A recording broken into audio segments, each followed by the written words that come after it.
does this thing with 4 arms and a giant beady head. Is that a normal animal? For D&D, maybe. Yeah, no, I know. I'm teasing, right? But we never know what's going on.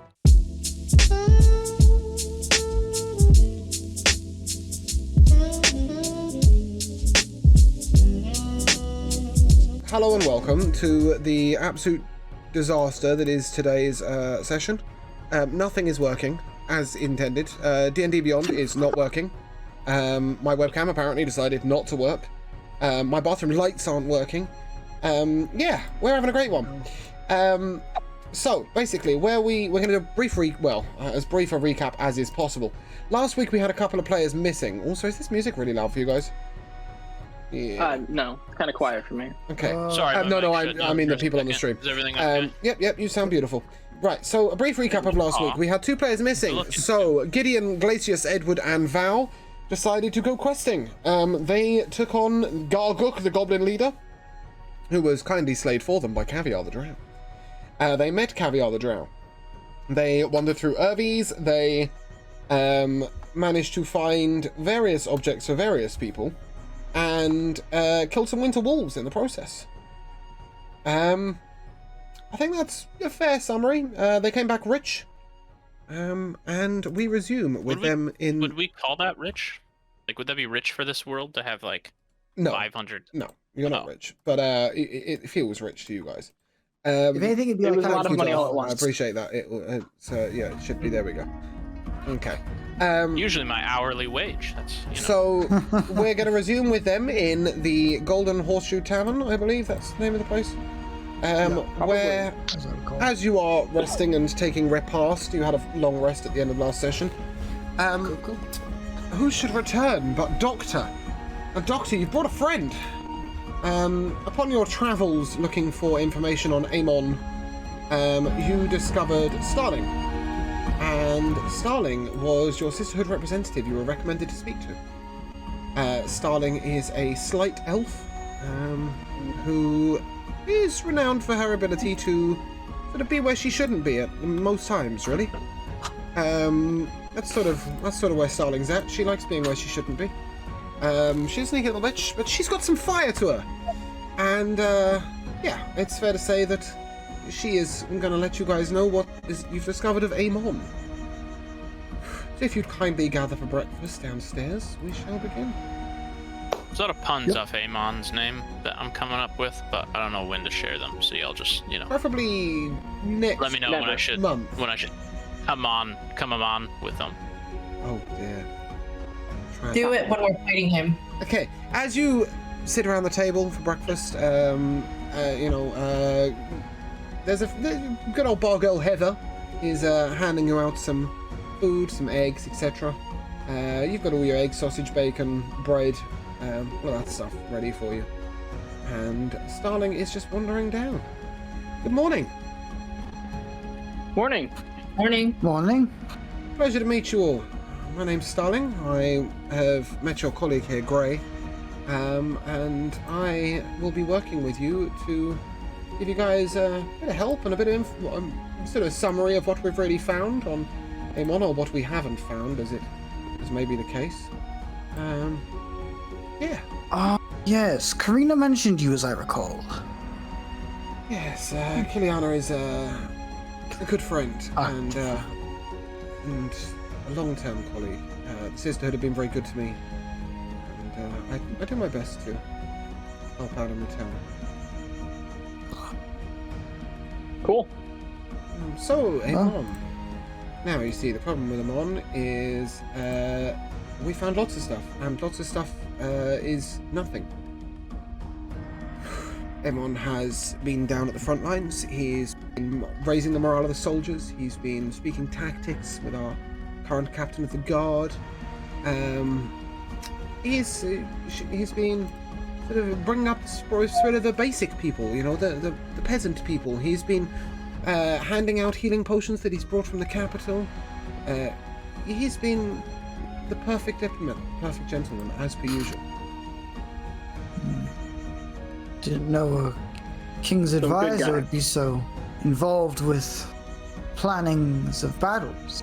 Not planning as such. He just, he's checking that our Captain Anvar has everything that he needs and is well looked after and is well paid. You know, he brought with him a court wizard from the Magus Arcane, who's been a great help with healing on the fields. He just, you know, he's a man of the people and in all ways appears to be a perfect gentleman. I see. No dark nefarious side? That we can see. Only the fact that he goes and comes with no warning, no sound, no anything. But that's why he's so good at his job. It's true. Yes, it would seem that good at his job is also synonymous with seems a bit shady. And for that reason, it's quite difficult to really make a reading on him. Hmm. How long is he gonna stay down there? 2 days. Oh, Oh. And then he's Do you due- know where he's heading He's afterwards? due in town. Here. He is, indeed, due here. oh dear. He will come and look in on the general runnings of the town. We've had a little bit of a friction, it's fair to say, between the Magus Arcane and the Furian Guard. And he's here to smooth some things over. Or he will be when he's finished his duties down there. So I've been shadowing Amon for almost 3 months now. And the man doesn't put a foot out of line. Now, he is seen in some places you might not expect to see the King's Advisor, as you so put it. You know, the seedier taverns, the poor people's local workplaces, and such. But he sees that as part of his job. And from what I can see, he's good at his job. Maybe too good. Perhaps this is our fear. If he's good at He's his doing a good job, job. he's good What's at so his bad about that? job. What are your plans for Exactly my today? thinking. I thought I might ride along with you guys for a little bit, if you're okay with that. Of course. Certainly. Well, clean up an errand Oh, for yeah? Belgar, Baloff, Hagen, Blacksmith. He's unnamed. Got Who him. knows? Blackness Baron. done. I believe it was. We have a lot of quests to turn in. And we're back to Belgar again. So I see you've been helping the townspeople. Well, I know a lot of the Yeah, they townspeople. It'd be a pleasure to come along for the ride. sweet. So who are we going to first? Well, we have. What do we have? We had. Who was the guy that was? We had the hides, I think. The hides I are. think we should go take care of the hides first, because that's So we like gotta the go to thing that's Baron. stopping everything. Because Baron Look into needs the bag of hides from holding, it'll tell us Belgar. all. So we got to go to Belgar. Yeah. You don't have the hides yet, I don't believe, do you? Okay, what do we You have? killed the wolves already. Yeah, so Belgar couldn't. What do you have? That is the question. Someone couldn't do something because Right. the wolves were there. So the we got one rid of the thing wolves. you managed to achieve was helping Hagen collect the wood that was needed. Yeah, that was him. That was what he needed in order to like start the chain of reaction. Yes, to complete Yeah. that. The But wood, we I killed- believe, was for Belgar, who needed it to make the barrel. To let's go back. Make the ale. Yes. So Baloff at the brewery, sorry, needed the wood from Hagen to make the barrel for the ale that Belgar needs to sell. Okay. So then he could give the leather to. So we need to go to So it's fair to say Baloff. you have the Be wood. clear? You have the wood. Let's go with that. Yeah, so we need to go to Baloff. Baloff at the brewery. Yeah. Let us start All there right. then. Have we turned in the wolf hide? I think we're supposed to turn the wolf hides so, into like a uh, tavern. At the very We already beginning of the took the- session, in the pre-session, Oh yeah, we yeah. actually Sorry. put these in to I allow didn't- you guys a little bit of a chance to sort of get ahead. So it's fair to say, if heading into Fair Vahania post-breakfast, as you Speaking of ahead, did we turn in Garguk's head? you did indeed. You did. Yeah, we already Gargot's turned in all head the bounties. The and only thing we 5 haven't done is went to the. post. You were given 2 new bounties, one for Liana, who is a smuggler of sorts. She's been down at the Smuggler's Coves, a little way out of town, and the bounty is ideally to bring her in alive, but if you can catch her red-handed, there's a bonus. I think that might be. What's the something bounty good on the giant? To kill it? 3,000 gold, 3,000 rubles. to do. So here's the question. And is it wanted dead or alive? Like, if I bring it back alive... If you bring it back alive, I think you have to pay them. Yeah. Well, why would I have to pay them? I have a giant. You've brought an inconvenient giant into the Vahania town. You're likely to be arrested. It's just safer that we kill it, okay? All I'm saying is if we take the giant to the bandits, don't our problems kind of just deal with themselves? I mean, That's rather an than idea. taking him or it to the bandits, we would have to like drive it towards the bandits. Because I don't think he's gonna listen to any of it. No, you're That's absolutely right. won't be It that won't listen hard. to us. But if we like carry, I don't know, 500 carry it out, pieces yes. worth of meat in a wagon, and we just keep just in front of the giant, and keep like throwing off little goodies as we go, you It's know, a 2-day Scooby snacks, hike. if you will. From the giant. It's a to 2-day the, hike? From the giant to Baylor. It's a 2-day hike to Baylor, regardless. The giant. but to how the So fast- you're running for town. 2 days. Usually these giants are intelligent. I wonder how much gold or how much meat the giant would need to be paid to deal with the or maybe we just convince the giant, we steal something from the giant, convince him that the bandits took it. I don't mean to cut Yeah. in here, but you guys, this is Starling. Also, you how guys quickly discussing is the taming travel- a giant? Wait, I don't know. Really, I more don't know how just intelligent the using giants it. are in this universe. I'm not sure so I want to can't. ride along with you guys. Giants Hey, are Edward, pretty renowned for I don't their think that's a good idea. brutality. Well, so this is a DM question. Are the giants like intelligent in this world, or are They they can just speak, like but- monsters? That doesn't mean they're not just evil. I imagine Well, they're that's kind of fine. like. I don't know what orcs. type. Like, I don't know It's how the fair to giants say are in your that the settings, giant that's why I'm doesn't asking. view you as intelligent. It views you as breakfast. Perfect. If it views us as breakfast, and we can lead it to the bandits. Oh god. you know that's 2 days of us not basically What are getting you any doing? sleep. Well, I mean, we giants can gotta only- sleep at some point too. Look, I'm not like advocating for it, but like we could always just do shifts when sleeping. Yeah, or what we could do is we could do each person spaced 8 hours away from the previous person. So I run up to one person, then they take the meat and run for another 8 hours. Or Wouldn't you running just go after the one that's resting. And then afterwards we make a game of it and we invite people and we call it a marathon. Can we not? Okay, all right. I think we've taken this too far. I don't think this is a good idea at all. It requires way too much planning and way too much luck for us to pull this off. I think it's just safer for us to kill them all. I Kill like them the all. feeling What that if- Sounds a Yeah. little violent. What if the personally, I bandits feel like it do would that be same better. thing? Okay, hear me out. This is our character. This is what my character's logic is. If we leave them alive, or like just lead them towards the bandits, we take out one threat. Yes. However, we'd still be leaving one threat. Either if the bandits kill the giants or the giants kill the bandits, we'd still be leaving at least one enemy we'd still have to deal with. Yeah, and they would be nowhere close to full health. So plus we'd have 4 more companions. Even still, that would be putting the town in risk. Would we really want to do that though? How would it be putting the town in risk? Are the bandits in the town? No. It's near Bandits here. would leave They're the 2 giant. days away from here. I understand that. I was asking him rhetorically. Thank you. The bandits obviously don't live in the town. They don't live 2 inns over. The bandits are already outside the town. The giant's already outside the town. If we take the giant to another area outside the town, that doesn't put the town in any more danger than what it's already in. That's what I was correcting. I'm not saying it's a good idea. I also want to hear Doctor's idea, because he started talking for a second, and then stopped. My apologies. What were you gonna say, Doctor? I was saying that's bringing the giants to the bandits. The bandits could just bring the giants to the town. That's Well, what if I the was- giants are able, if the bandits could cooperate with the giants, then we could cooperate with the giants. But if the giants just see anyone who's not a giant as food, then why would they cooperate with the bandits? This is assuming we Unless- don't get are the eaten bandits by them giants? immediately. I can't believe No. we're talking about this.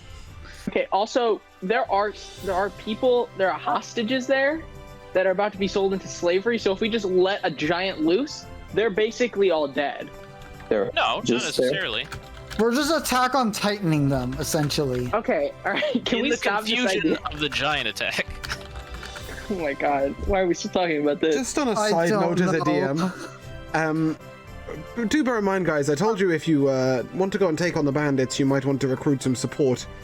I didn't say the same for the giant. You might find the giant is not sufficient support, and is instead not really the challenge that your bandits are looking for. Plus, okay, hear me I out. don't mind if you want to play bait and tag for 2 days with the giant, but I'm just telling you, I'm not sure it's going to help you very much. Edward, I want to bring up something you mentioned. I think it's Edward who's coming up with a plan. Uh-huh.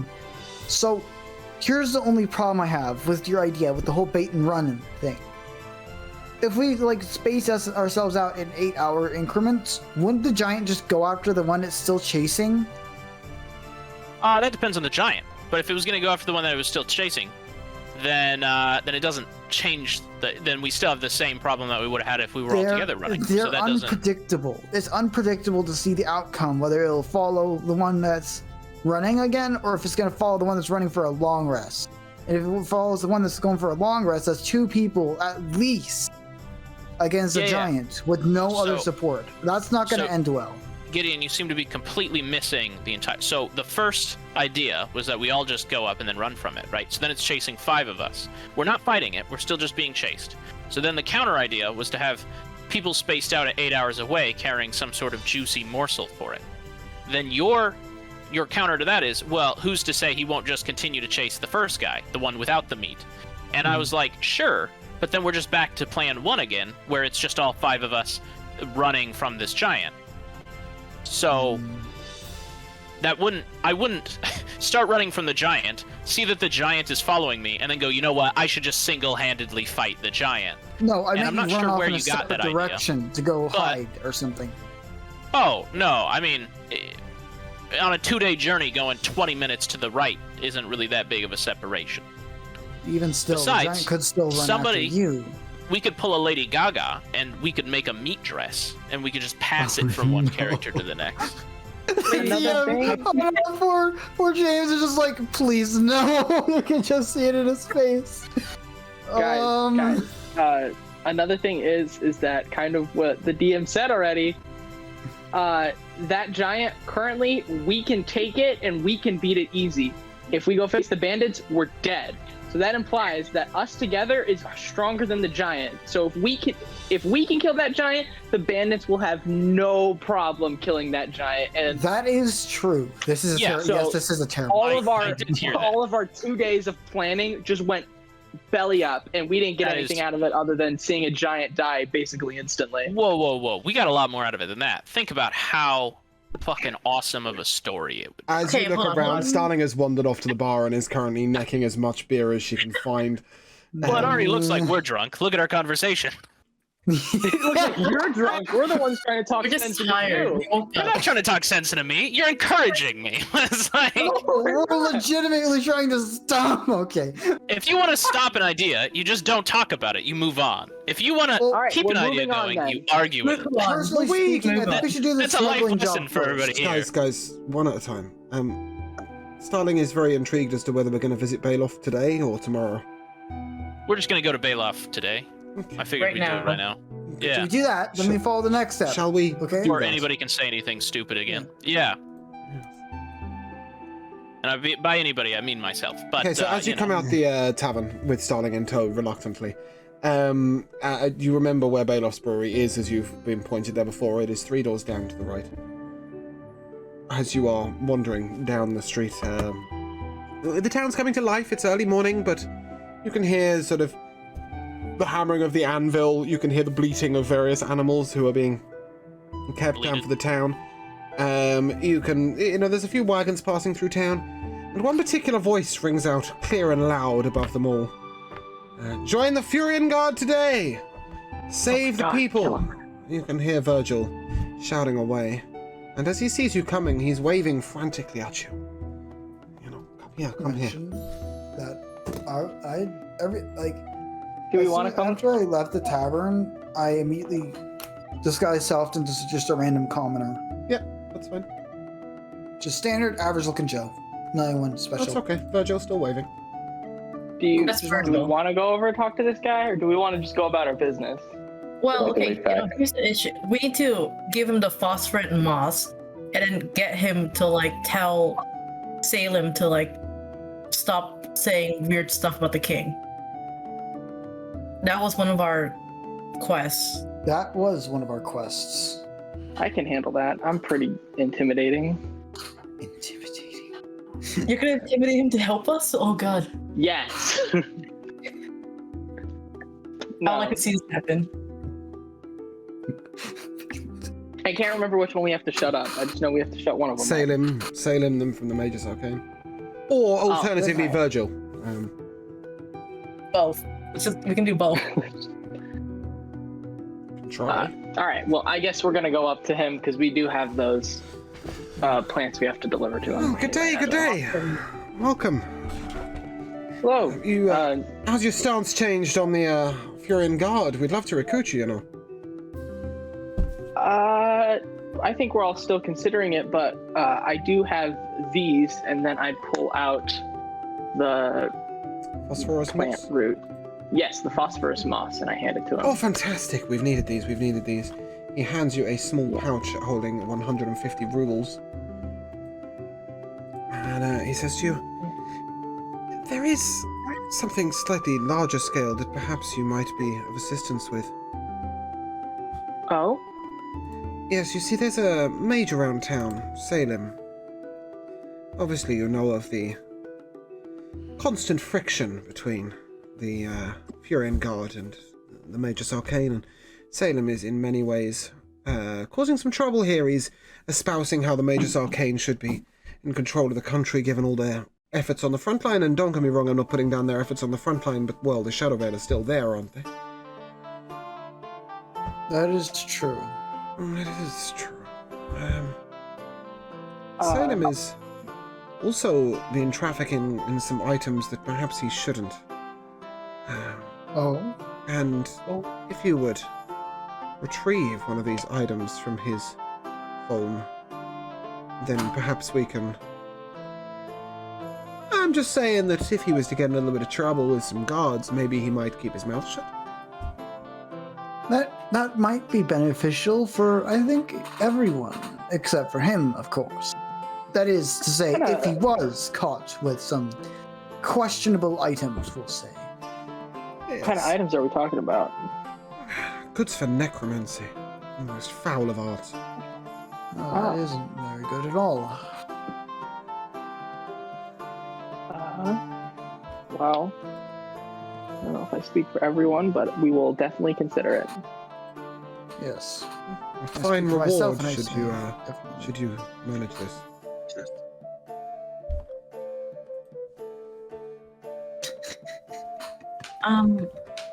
I walk up to him and Go on, Val.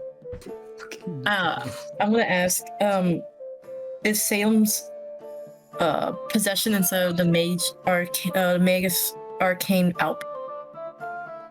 Sorry, I didn't get that. Is it in the is his things in the outpost, or does he have a house? No, he has his own quarters just outside of the outpost. Oh, that'll make it easier. Yes. Shouldn't be too well defended. Perfect. Don't get caught. He's quite the mage, I hear. Huh. All right. Well, We'll think about it. we have other That's business nice. to attend to, but Oh, good day to you then. good day. Walk off, I guess. What's next? The blacksmith? We still have to go to Baylor. Yeah, the Oh. brewer. Bailoff, yes. Yeah, the brewer. Sorry, my mic Okay, was... you're only a couple of doors away. Is that where you're progressing? Yeah.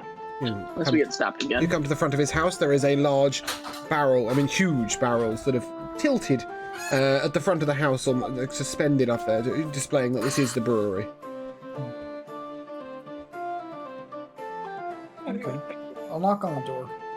Okay.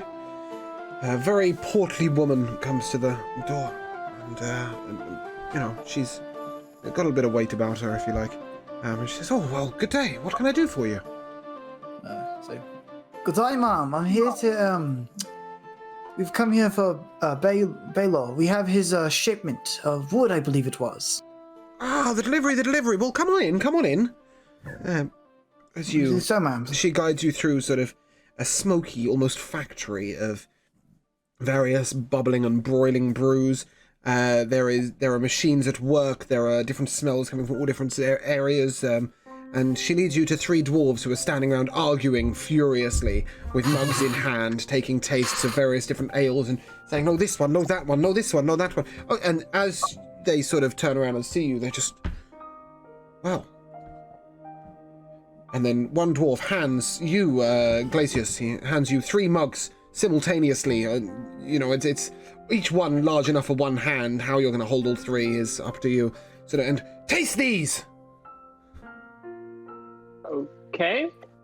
I taste the first one.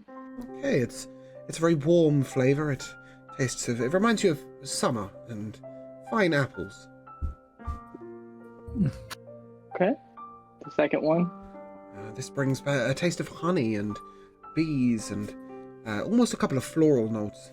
Still an ale, but there's a lot going on there. And last one. Make a Constitution saving throw, please. Oh no, it's fire, isn't it? Is it The third Again? one tastes like your mother doesn't love you. Just twice. 19. No. Glacius, your saving throw? 19. 19. Okay, you're okay. This leaves you feeling very queasy and tastes a bit like pure sick. It's absolutely vile. How do I say this? This was definitely distilled in a bathtub. And there's a dwarf standing very on tenterhooks kill it. as you taste the third, and he says, "Well, tell me, what do you think?" Not the last one. Not the last one. The last one's the best brew we've ever had. Oh no. Oh, for What? goodness sake! You have no taste. And they turn around with these three glasses and try the woman. And they turn to Val. Taste this. And he hands you first. He hands you first the third ale. I don't drink, so I just hand it over to Gideon. Okay. I'll take it and say, what's the worst that could happen? It can't be that bad. I take a sip. Hands As it to you the robot. taste this, You can't Gideon, taste. it is quite possibly the best ale you have ever tasted in your life. Wait, really? It's the third one, right? Yes, this is, it brings freshness with a slight bitter taste, and then there's a sweet aftertaste. It's smooth yet bubbly at the same time. What? Drink it a little, go look at it surprised, and take some more, hand it back, and say, "Ah, a fine ale indeed, good sir." You're Okay, insane. There's a sensible person.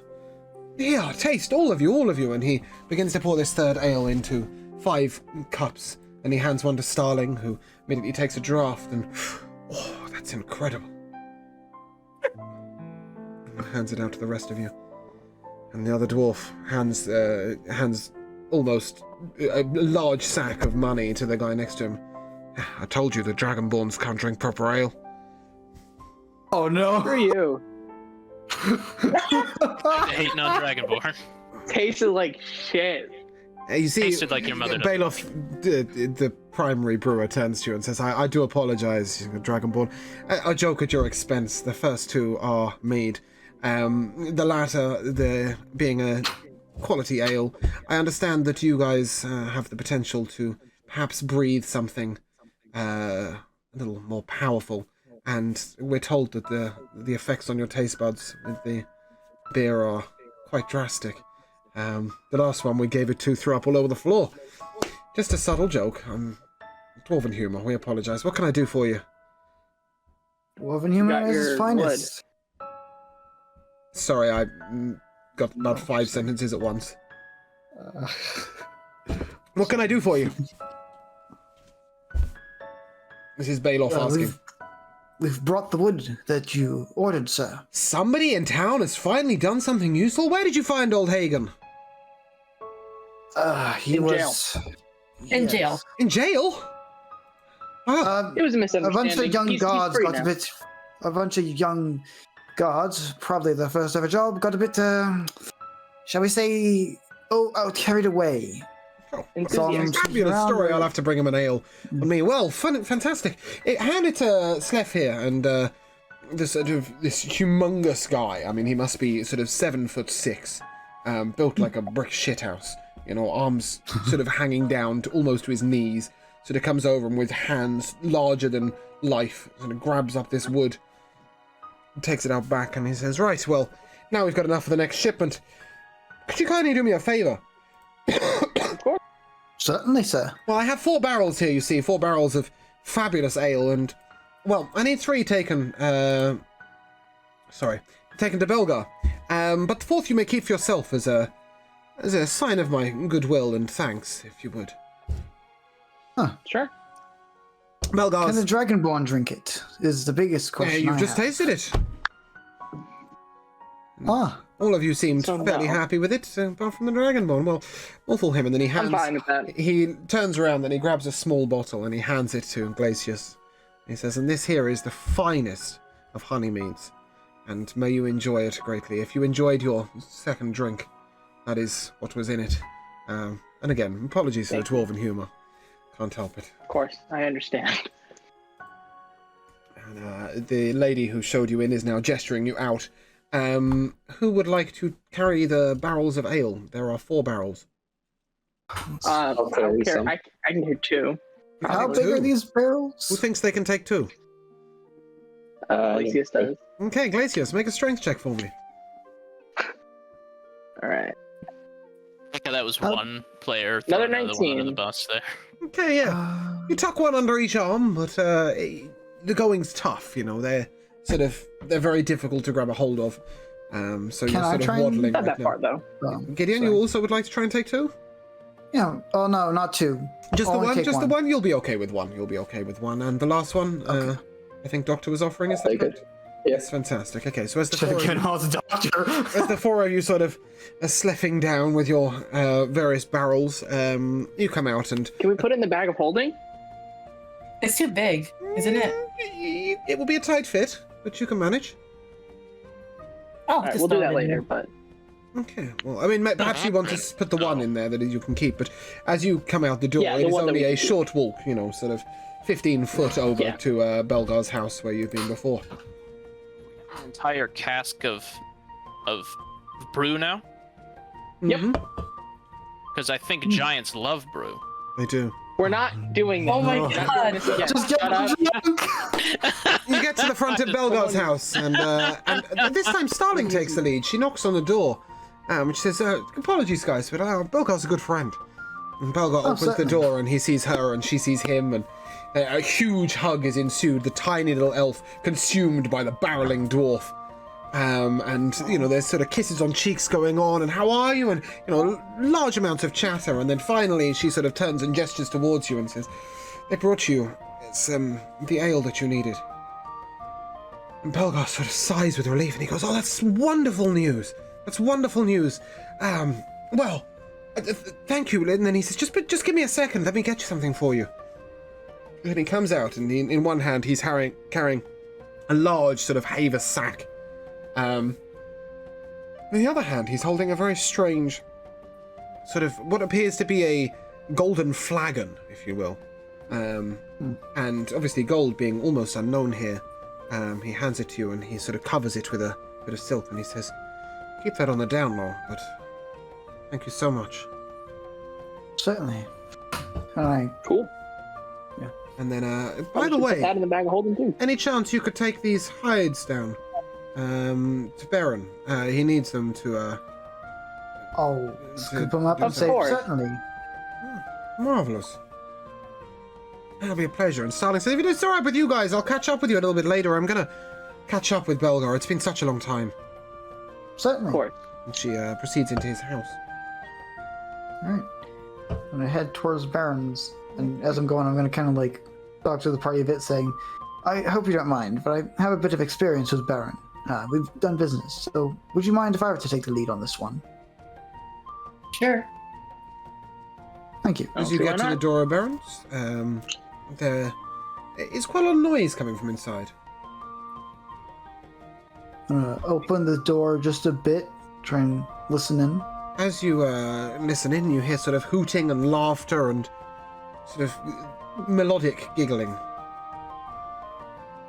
Alright. I'll open up the door. You're greeted by a most stunningly beautiful female elf, with long blonde hair flowing to almost her waist in curled trestles. She's wearing Forester's Green's very plain clothing, and you can't help but notice the sparkle in her eye. And she sort of greets you and she says, well, wonderful, good day. What can I do for you? Good day, man. Got some here hides for Baron? Oh, the hides are Baron. Wonderful, wonderful. Do come in. Come in. Or bring your friends in. We were, these are my apprentices. And she gestures to the 6 other elves in the room. She says, these are my apprentices. I do enchantment here for Baron. If you don't mind, I'm holding down the shop right now, but every Tuesday, I sort of pop in and we do some sales and stuff. But yeah, I mean, how are you? Come on in, come on in. And she sort of calls out back, Baron! Visitors! And he sort of finally comes round the back of the bar, back of the sort of counter. He looks around and goes, oh, well, good day, good day. I can't say we've met. What can I do for you? As he says that, I throw back the hood and dispel the magic and say, it's me, Baron, don't you remember me? Oh, wonderful, wonderful. I see that you and your cloak have made the bestest of friends. I understand you have a delivery for me. Yes, indeed, some hides right here. And I'm going to set it down on the counter for him. Oh, this is just what I need. Is there any chance you could come back in an hour? I'll have both reward for you and a task, if you would. Ah, a task, you say? Just a small thing. I'm quite I need to tan these hides. I've got some on the rack. They should be ready within the hour, but now that I've got these, I'll be able to fulfill my required work, which means I'll be able to give the hides down to Gavin, the blacksmith, who is in dire need, I understand. Ah, very good, very good. Well, best of luck to you. I'll see you in an hour. Marvelous. Put the hood back up, resume the disguise. Okay. Cool. As you get outside, you can sort of see the general hustle and bustle of town, and a small gnome is sort of weaving through the crowd. He comes towards you and he taps you on the shoulder and he says, excuse me, I don't mean to be rude, but is there any chance I could speak with you guys? Certainly. We haven't met. My name's Salem. I work with the Magus Arcane. It's fair to say I know you, but I do like the image.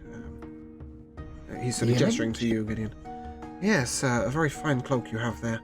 Just be warned, it doesn't affect everyone the same way. But anyway, come on in, let me take you with me. And he sort of guides you through the street, the group of you, to a small, what appears to be a very small shack-like building, next to the recruitment center for the Magus Arcane. Alright. He says, apologies for the small door, and you will have to duck quite a lot to get in here. It's only 4 foot tall. Oh, God. So, and he sort of gestures for you to head in. Who's headed in? I'll head in. I'll stay outside. I'm a pretty big boy. Sorry, Val, was that you staying outside? No, Glacius is. Glacius is staying outside, okay. I'll go in. Okay, as you enter the door, Val, the most wondrous of palatial spaces is inside. It is bedecked with fabulous sofas and throws and furs, and there are countless tables covered in alchemy equipment and lab equipment. It is incredibly clear that the space inside would never have fit inside this small shack. And he sort of gestures around and he says, well, do bring the rest of you in. I would like to speak to you all if you would. There's plenty of space in here, he calls out. It's just the door that's a tight fit. Is there a crystal ball? Sorry, Val, what was that? Is there a crystal ball? Can I see any? You can see a crystal ball, yes. Proceeds to swipe it. Maybe. So he gestures around at some sofas and he says, come in, take a seat. May I get you a drink? I shall take a seat. I just want to mention, I still do have the disguise up, right? Yes, it's just relevant to him. God, I got it. Cool. Okay, he gestures over to Edward. Edward, are you coming in? Yeah, sure. Okay. And this seems like some kind of magic shop emporium. Is kind of what the vibe I'm getting. Think more The Magus Arcanist a guy. tinker and inventor hard at work.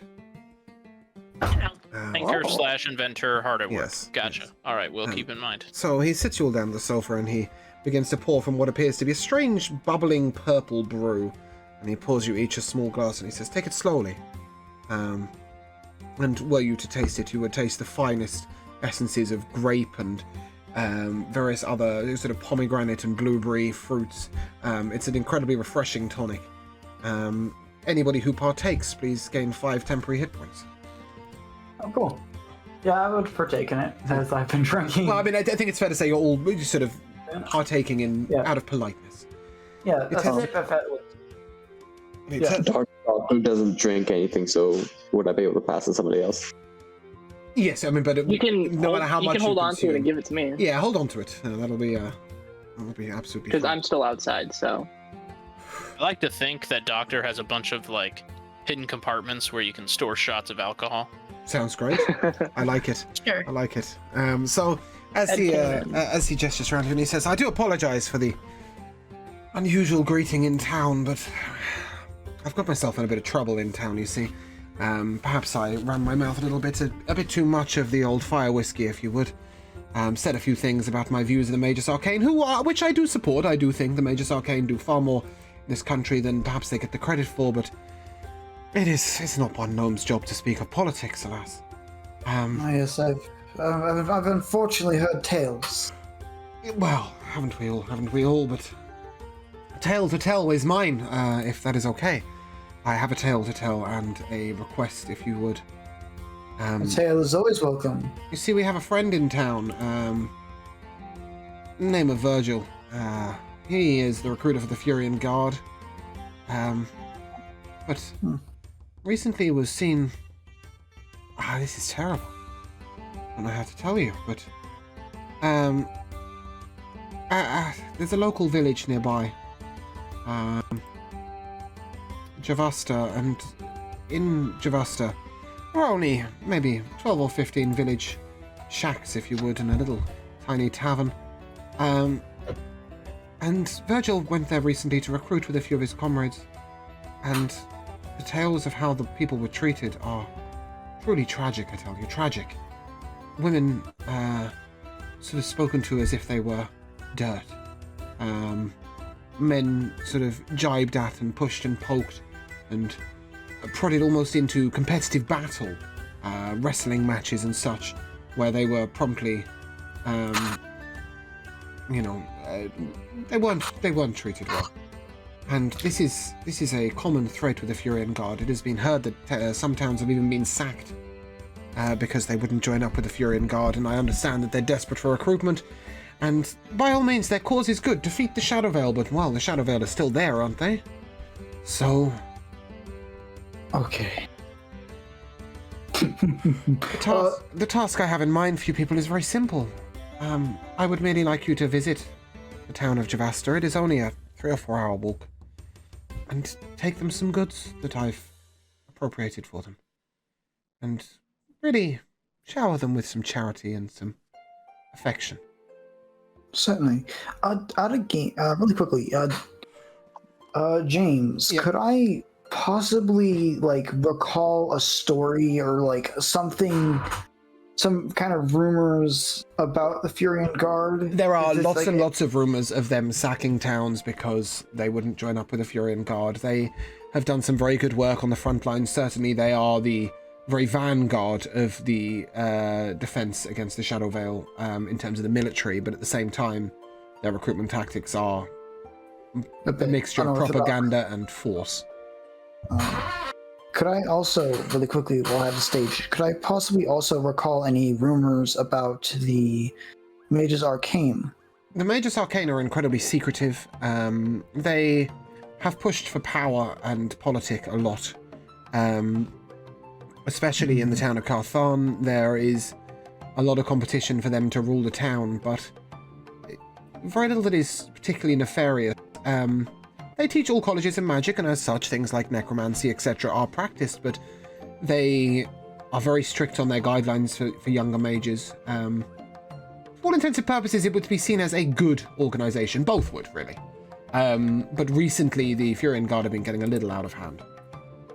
I'm gonna be honest, my character's kind of swaying more loyalty-based towards the Magus Arcane for several That's reasons. because it's One a of them better being, organization. yes, they actually care about the well-being of the people. My character, yes, he wants to defeat the Shadow Veil at all costs, but he doesn't want the whole world to suffer because of the defeat. Bear in mind also, though, that the top levels of the Furian Guard are incredibly charitable. The Furian Guard are the ones who feed the poor. They are the ones who collect arms. They work very closely with the temple. They are also a very good organization. It is merely these recent rumors that besmirch their fabulous reputation as noble warriors, paladins, all. Yeah, it's fair to say both organizations are definitely working to the greater good. And on the most part, you hear lots of good and the occasional dark rumor. Yeah. Oh, okay. Thank you. I just wanted to get some things sorted out for him. Okay, cool. I'm gonna look at him as Supremacy gang, rise up. Salam.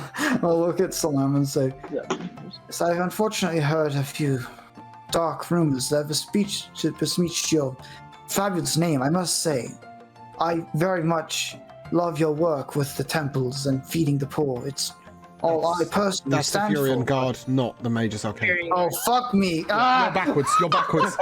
You're backwards. So this is their work with sort of protecting the borders, protecting towns, etc. That is what the Mage's Arcane do. They use their magic for the greater good. They enable travel. They enable easy commerce. They're very politically based.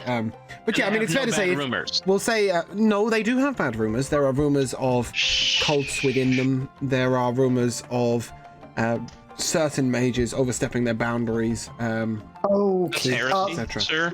Heresy. Heresy. Yes. Can we really quickly retcon that? Cause We'll rewind slightly. I understand that you got backwards. I'm gonna say, I've heard some rumors about the Furion God, but I've also heard some troubling rumors about the Mage's Arcane. I must admit, my dear sir. We cannot control every mage, of course. And our pushes for power are well known and, in my particular opinion, deserved. For what have the Dawn Guard done but protect the king? Far away in their happy little city, they, okay, it's fair to say there are a fair amount of Dawn Guard within the ranks of the armies at the borders, but there are a fair amount of Furion Guard too, and what 200 warriors are doing for either of them, one mage is achieving single-handedly from the Mage's Arcane. But at what cost? Well, there's always a cost. What will be the end game of this all? What will happen, if you'll pardon me being so bold, what will happen to the people after this battle? We hope they will still live and survive and thrive. What battle are you referring to? I'm sorry, I'm a little lost. There are two large wars going on the war fronts. If we bring up our map, yeet. Please, map. This Hello. bitch is empty. Hello. There we go. We pull up our map and we shall. No, let's pull up a zoomed map. That might help you. So at Vahania, at Imildariak, and at Kavach, with the Dark Forest over the borders, they are constantly at war with the monsters of the Shadow Vale at the borders. And these are the battles to which Gideon and Salim are referring. Yeah, so to be clear, Gideon's asking what comes of the people after this battle? When the battle is literally just, hey, let's try and keep the Shadow Vale from conquering the world? Well, assuming that they are either defeated or kept at bay, then the people get to live. What could be better? What could be more wonderful than life? Yeah, I don't know. The only part that confused me there, I guess, I'm sorry, is the battle just is unlikely to end anytime soon. Was specifically referencing to one winning some sort of war, and I was like, I don't think the factions are warring. I don't. No. The war with the Shadow Vale. Defeating the Shadow Vale, because my character's thinking, what happens if we defeat the Shadow Vale? What will happen to the people after that? What toll will it take? Well, they're not dead. Is any toll too high to pay? If it costs civilization, I'd say that's a pretty high price, sir. But civilization can be rebuilt. Well, even if we end up living under martial law and under strict rules, and every person is conscripted to fight, is that not worth it if the Shadow Vale are pushed back and defeated? If they're defeated, then they can afterwards we can go back to a normal life. Exactly, and what could be better, as I said, than normal life? I care about the people, good sir. Well, as do I, hence the request to visit Javasta. And, perhaps shower them with some good things. They are, being this close to Vahania, they are regularly, their men go to war and die, their women are left behind, no charity is given to them. It's a poor town, and they deserve more than they get. Well. Glacius, you're outside, is that correct? Yes. a fabulously bedecked gentleman approaches you, clearly of noble background, and he gives you a deep bow. And he says, "Why, greetings. Are you waiting for Salim?" No. He's talking with my friends, so I'm just waiting.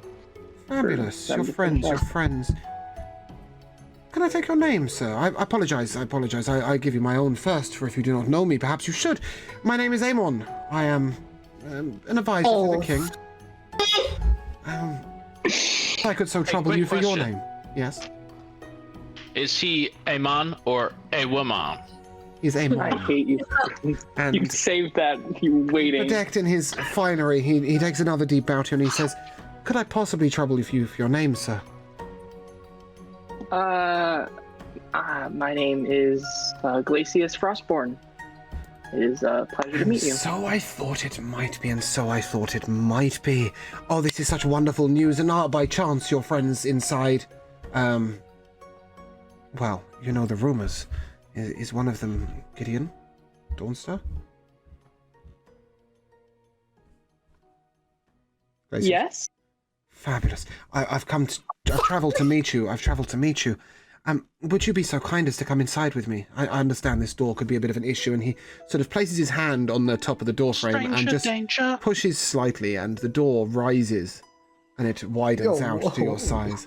And he gestures and says, "If we can, we maybe proceed inside, sir." Yeah.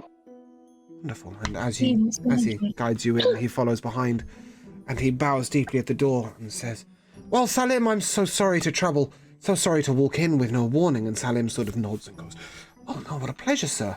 What a pleasure. But please, take a seat. May I get you a drink?" And, no, that will be fine. And he takes a small glass and a small decanter from inside a pouch in his jacket, and he pours for himself, and he takes a sip, and Smart. he sort of gestures round to you all and says, "Do you all have a beverage?" Oh, most certainly. Thank you, though. Wonderful, wonderful. I'm afraid I didn't get your name, sir. My name is Amon.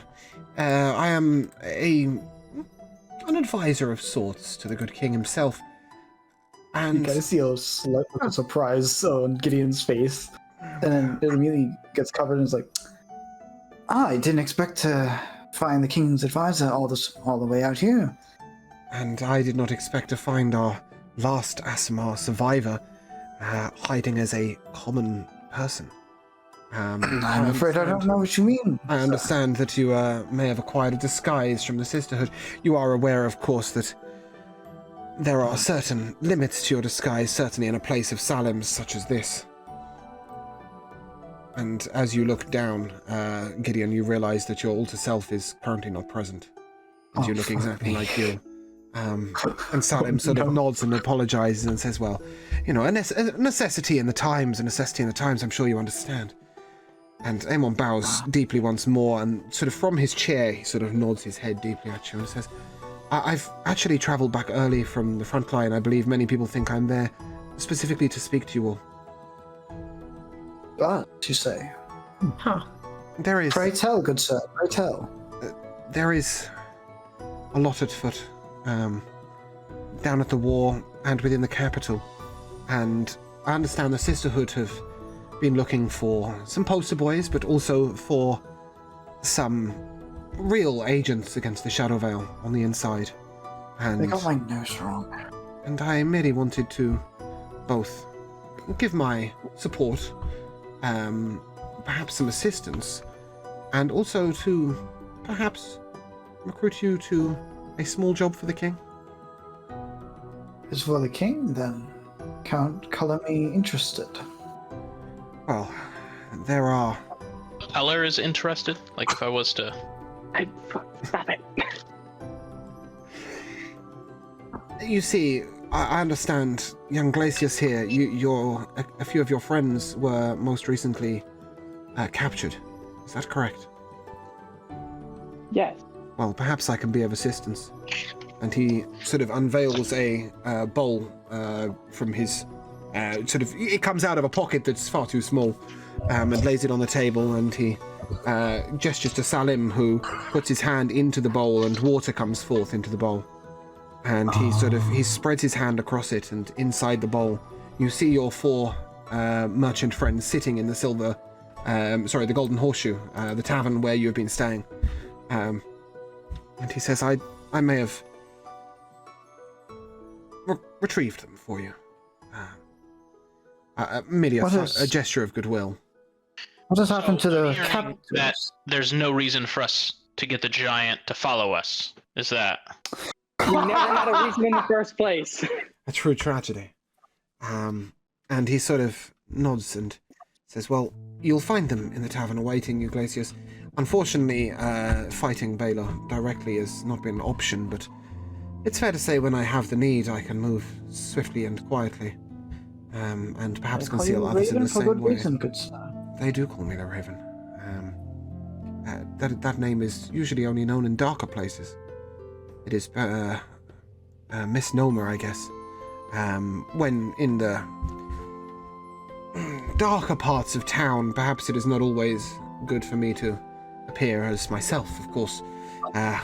If I may be so immodest, I am a little known throughout these lands, and if it doesn't do to turn up in a place like Irvy's, looking like an advisor to the king, for I may walk out without some of my limbs. So the Raven has been a guise I've taken as over time. I think the majority of them know who I am underneath, but perhaps I now have a reputation enough. Oh yes, my deepest apologies for using a name unsuited for the situation, good sir. Absolutely, no problem. And there is, as I said, a task for the king that is very relevant to you, Glacius. You may wish to enact some revenge upon Baylor Whisperdown and his terrible group of bandits, and perhaps some assistance I can provide with this. I understand you've met Starling of the Sisterhood. She's been tailing me for a couple of months. Perhaps you could keep her busy for a little longer, as I must make myself scarce. I've tried to let her see as much of my good work as possible, but sometimes a man must have some privacy, I'm sure you understand. Of course. The Sisterhood are determined, of course, that, as they would be, that given the time at which I arrived and where I came from, that perhaps I am under suspicion, and that is good. That is wonderful that they are being so attentive and so studious of all people, but it is fair to say that some of their efforts are going in a place where they do not need to be. I feel the same after meeting you and talking with you and hearing some of your rumors. I believe their efforts are currently wasted on you, good sir. I'll be not such a quick judge of character. For, I may just be incredibly good at what I do. That is what they say, is it not? That is very true, sir. Well, you see, I am okay with the Sisterhood keeping an eye on me for as long as they need. May they see the work I'm doing and perhaps even assist in the long run, but I am not so happy with them using potential talents such as yourselves to do so. For far better work you could be doing. Now, Baylor Whisperdown has been troubling many towns for a long, long time with his group of bandits, but if you were to travel to Thraxton, perhaps you may be the only people who can convince Torgar to come with you to Thraxton. Torgar is a legend amongst the dwarves, in more than one way. Alas, near 10 years ago now, he had some... You may have heard. He lost a unit of dwarves, and only through the finest of battling and his sheer determination was he able to survive. Nobody could have predicted the trap that laid in wait for those dwarves. Nobody. Not even the good Rialdan himself could predict. For those of you who aren't aware, Rialdan is one of the heads of the Magus Arcane. Not even the good Rialdan himself could have predicted that trap, and be it good fortune only that allowed Torgar to come forth. Now, I'd like to reveal a small state secret to you, if you would. Please keep this under wraps, but Torgar was not dismissed from the guard, not from his position, but stepped down, but asked that we make it appear that we had dismissed him, so that his dwarven comrades did not continually try and persuade him to come forth again. Torgar is the greatest captain of the guard that this country has ever seen, and will ever see. If you could persuade him to go to Thraxton with you, and perhaps recruit some of his eldest friends, the Gutbusters. If you can persuade the Gutbusters to go with you to take on Baelor Whisperdown, then not only shall you be in some of the finest fighting company of legend, but Torgar may regain some of his confidence and his will. We would like to reinstate him as the captain of the guard. Anvar is a fine man, but he's a man of the people. He is not a leader. He is not a soldier. He is merely a soldier. He is not a true captain. He lacks the force of personality that Torgar once carried with him. If you would be so willing to take Torgar to Thraxton and engage in fighting of Baelor Whisperdown, then firstly I will make sure that the full bounty on Baelor Whisperdown's head is given to you all. But secondly, it would do wonders for your reputation, and perhaps be the start of a long-running relationship between myself and you all. Now, So long as we don't end up being thrown in a prison by the Sisterhood for helping you, I'm happy to help for the good of the people. that would never happen. Salem, if I could be so awfully rude, is there any particular chance we could use your good home for some privacy? I apologize, it is most uncouth of me to ask you to leave your own home, but you understand no home is better protected in town. Salem nods and heads out. He turns to you all and he says, "Now, I understand that perhaps you have met Virgil, and you have met my friend Salem here. Have you met Virgil yet? With the Furian Guard?" Yes. He has attempted to recruit us. Yes, We he does told that. him we were still deciding. He's good at his job. Wonderful at his job, in fact. Dark rumor surrounds Virgil. And Salem, for that matter. It is So fair we've to heard. say neither of them are innocent in their methods, but sometimes, well, the ends, the means, the justification, I'm sure you understand. It is The greater evil, as it were. It is not the place of Naris to decide whether small evils have committed are really the things that we should worry about. Now, if I may make my recommendation, I would suggest that you choose soon and enamor yourselves with either the Magus Arcane or the Furian Guard. You could, of course, join up with the Dawn Guard, but being of such stellar reputation, of course, and of the King Naris, what work is there to do? They are, of course, perfect, because they are, well, under my guidance. However, the Furian Guard and the Magus Arcane are, well, there are failings. There are failings, indeed. The Magus Arcane power is not their issue. They are most powerful, but they spend so much time playing politic that sometimes they forget what truly matters. And the Furian Guard, they are so fanatical in their beliefs and in their quest to do the greatest good that sometimes they forget to think about what is truly good. Either organization would benefit from such fine bastions of humanity as yourselves. Perhaps you might wonder why I believe that you are such fine bastions of humanity. You may ask, but we have done very little. We are, small notes upon the world. Well, may I take some time to speak to each one of you in person? I apologize if I'm taking the floor and talking too much.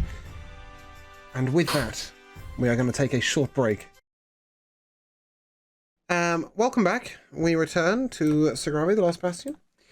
Apologies for the short break, but I need to clarify a couple of things. And so, Amon is sat there, and he looks at Doctor. He says, "Friend, I understand you are looking into your past. Is that correct?"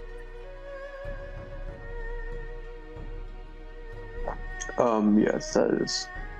Well, I have only one thing for you, unfortunately. I've done some digging, but there is little to be found. But I've discovered the location of your sister. Perhaps she may have the answers Where? you seek. She's in Jastern, and she's at this address, and he hands you a piece of paper. And on it says 39 Green Street.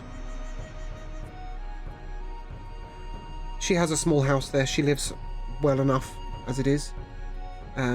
she is not Warforged. That is the only information I have for you.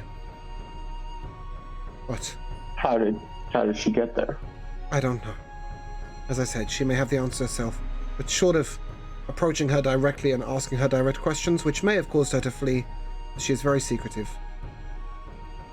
That is all I could give you. I would like to do an insight check. Please do.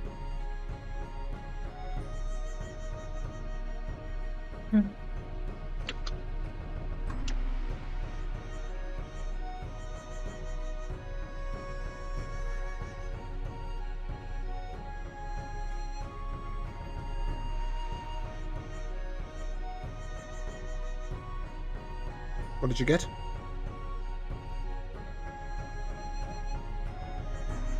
Doctor, what did you get? I got a 6. I've been trying to see if I have any modifiers.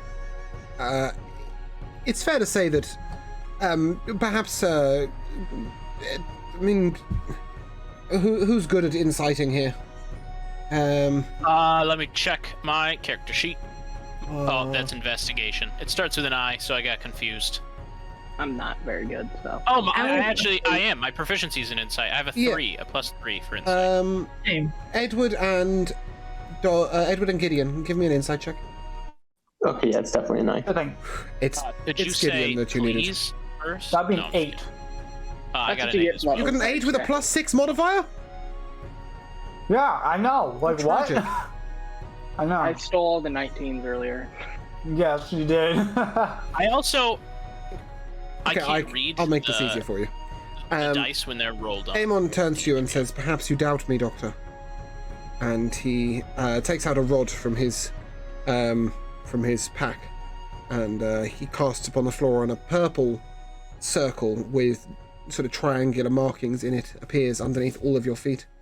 It is fair to say that Edward, Gideon, you would both know that this is a zone of truth. Nice. I promise you, Doctor, I speak nothing but the truth. I've discovered your sister. I didn't want to push any further because I feared that I may scare her off. But when you are in the capital, in Justin, you should speak to her. There is also something else. This is a gift, and that is all. Really, it is a gift that I would like you to have. And he hands you a shield. He pulls it out of a pack, and it glistens the brightest of silvers. And he says, "I can identify this for you here and now. And this is called a shield of Brighthelm. And he explains that this shield can cast forth the brightest of lights, and once per day, it can cast Cure Wounds on one person, and it bestows upon its user +1 to Constitution." Nice. He Wait, then- who's this going to again? This is going to Doctor. Sorry. Nice. He then turns Good. to Val. Val, it's fair to say I've done my research for all of you. And let's just say your parentage is not particularly hidden. For you, I pass only a letter. And he hands you a letter. And it's from your mother. And he says, "I understand you'll want to read that later in private, but let it be known I do my research properly and gently. You will be glad to hear that she is living in fine circumstances and has separated from your father. Should you wish to visit her, her address is in the letter." I put it in my pocket. He then hands you a quiver.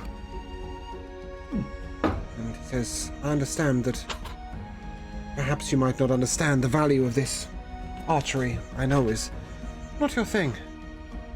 But in this bag you will find not arrows, but daggers. May you make use of this as you wish.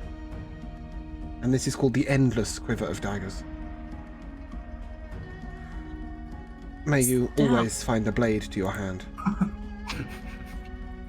I can't Is, get is it on 6 daggers anymore. Yes, I had noticed your dagger problem. I thought I might assist. He turns to Glacius and he says, now, obviously, returning your friends was the first of my gestures. The second is that it's quite simple. I have discovered nothing of your family at all. But perhaps you may find this of use. And he hands you a pair of braces. He says, not always when the great barbarians stride into battle do they remember to take a care for their defense. May you find these to turn all but the strongest of blows. And he turns to Gideon. He says, now, young one, you don't need to know of your past, you know lots of your past, but perhaps what you do not know is of your future. You have a chance to really make something incredible happen here. Use the Sisterhood as you would, for they will follow you to Death's Door and beyond. But for now, I would like you to take this. And he hands you an amulet.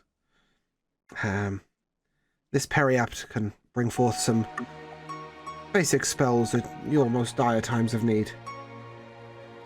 I hope that you find it as useful as I have. I nod. And I will Put give it on I my will neck, give it to right you. next I'll give to it to the you other one. afterwards. Oh, cool. And I'll hang it around my neck right next to the other one I have. yeah, it's a little different. And he turns finally to Edward. And he says, well, I think your parentage is even more renowned than the young lady Val here. Perhaps your past is a little bit of a mystery to you, but with yourself perhaps I have found more information than most others. And I'm afraid I bring only bad news. You may have wondered all this time what happened to your original parents. And I can now tell you that. They were taken by the Shadow Veil. And sadly, they have since been executed. Oh. However, That's cool. your mother left you this. And he hands you a ring and a locket. If you open the locket, you will see a picture of your original parents. They loved you. They didn't mean to lose you. Carry them with you always.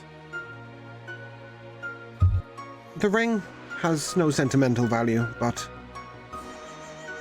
your father used it. He was a great mage in his time. May you find the same uses that he did with it.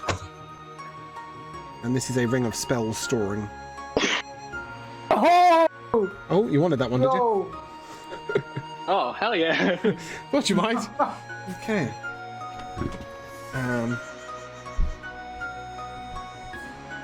He turns finally back to Edward. He says, you may wonder why a gift has not been given to you. Perhaps all I will say is you will find your gift when you are alone. That is as much as I can say to you, but hold strong. As Sogravia has for so many years. And may our relationship be strong for the foreseeable future.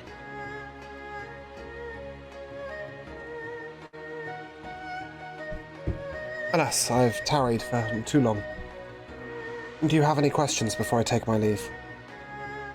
Sorry, my mic was turned off. I had talked a little bit, but That's was right. wondering why nobody could hear me. I was just saying, Edward just says he appreciates the information and he appreciates the stuff. And obviously, he has some things to think about.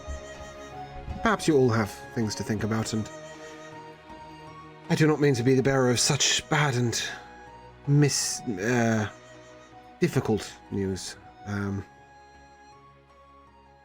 But as I said, if you have any questions before I take my leave. Nope. I don't think so. I have a request. If you ever happen to be in the capital and near the Temple of Lathander, would you mind giving Father Calderus my hello? And a little bit more, I guess. I'll let him know. Thank you. He's a good man. Gideon, it's fair to say at this moment you feel something within your pocket. But, he has told you to have a look at it alone. Okay. Kira, why do you ask? Is the microphone not coming through properly? Okay. Wasn't there a mic problem last session? That might be what it is. No, it's definitely working. I don't know much. Anyway, so he bows to you all and he takes his leave. At this point, Salim comes back in. Little, very excited little gnome turns around to you all and says, "Well, you got to meet the great man himself. How was it? How was it? They say he can see into the very soul of a man." He definitely did. His reputation is pristine as ever. My first meeting with Amon was near 100 years ago now. We met over the border. In the Shadowvale lands. He rescued me and helped me find safe passage home. A great man. A truly, truly great man. Well, where were we? Where were we? A small task, yes, if you wouldn't mind visiting Javasta, I'd really appreciate it. But Of course. Certainly. for now, I must continue with my experiments. Nod. Stand up. Put the cup down. I'm assuming there's like a table somewhere. Make a perception check, not to find the table. The table's right in We've front all of you. been poisoned. 13. Yeah, as you look around, perhaps keeping an eye out for some necromantic work, you see a very small chamber door with a demonic pentagram on the door. Oh, that's no good. Oh. As the first of you attempts to leave, you are bumped into none other than Starling herself. She comes rushing in the door. She says, Did you see Amon? No? That's not helpful. It's really not helpful. She needs you to say yes. He popped his head in and said hi. I bumped into him in the road. He said you were here. It wasn't really a question. I thought we were told not to tell her. Did you find anything interesting? He just said hi. He's That's all. sus as fuck. He's sus as fuck. What is this sus? Allow me to translate. I understand talking at this higher level does lose some of my audience. I agree that he is very suspect, and we're talking to one of the people of the Sisterhood. the sisters, right? Well, Yeah. And I understand why you would be looking into him. Edwin, make a deception check. Is that a deception asked- check? Is that fair? No, make it just a straight charisma check. asked- A straight charisma check. Oh, okay. I was like, I'm not being deceptive. No, it's not really deception, is it? It's vagueness.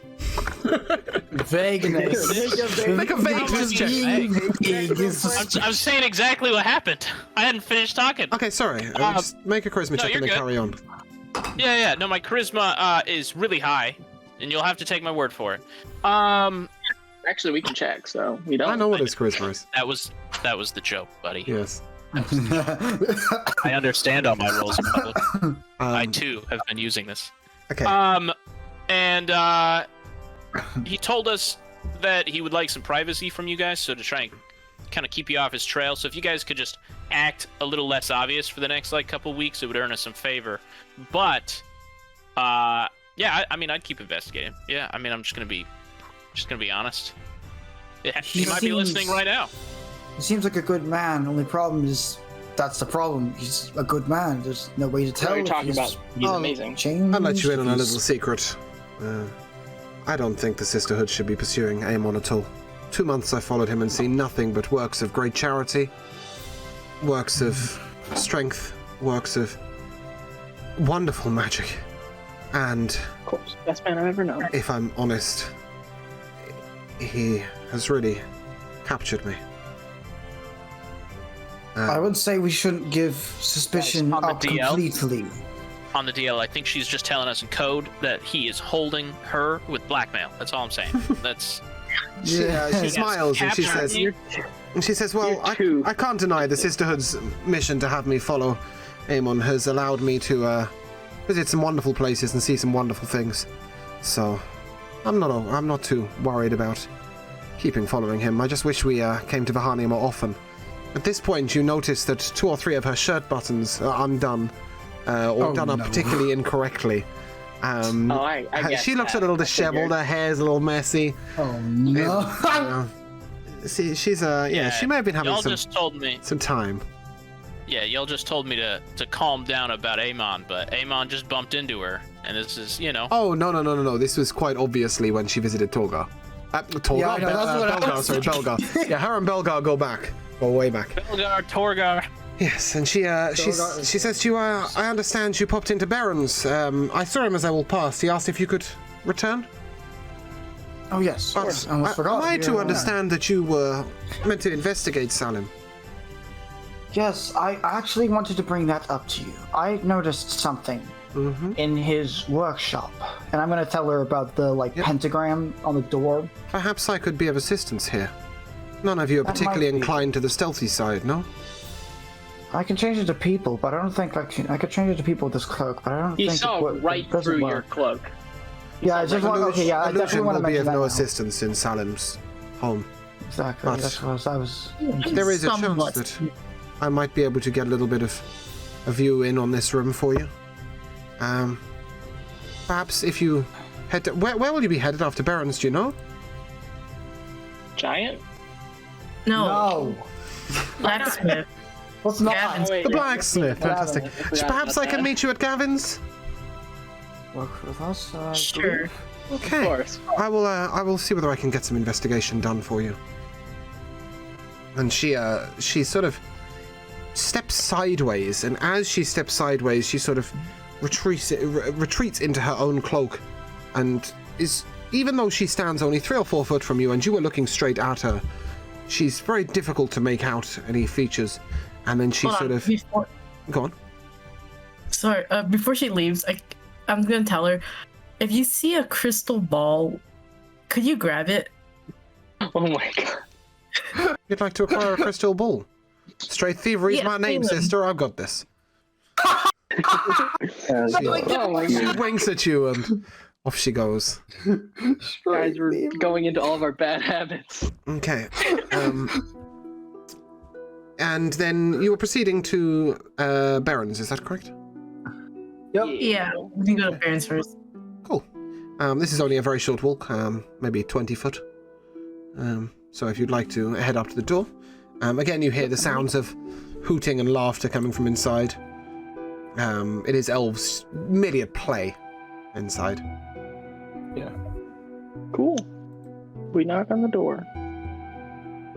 It's a merchant store. That's a very unusual thing to do. Right through. Yeah, walk in the door.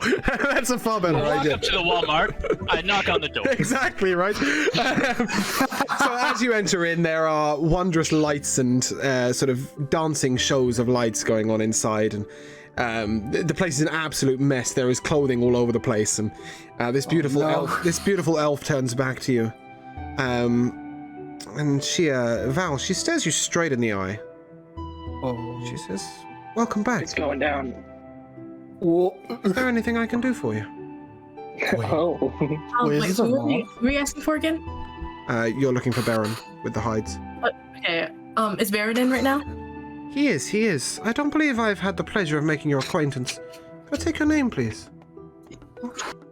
Is he a baron, or is Baron his name? Yes.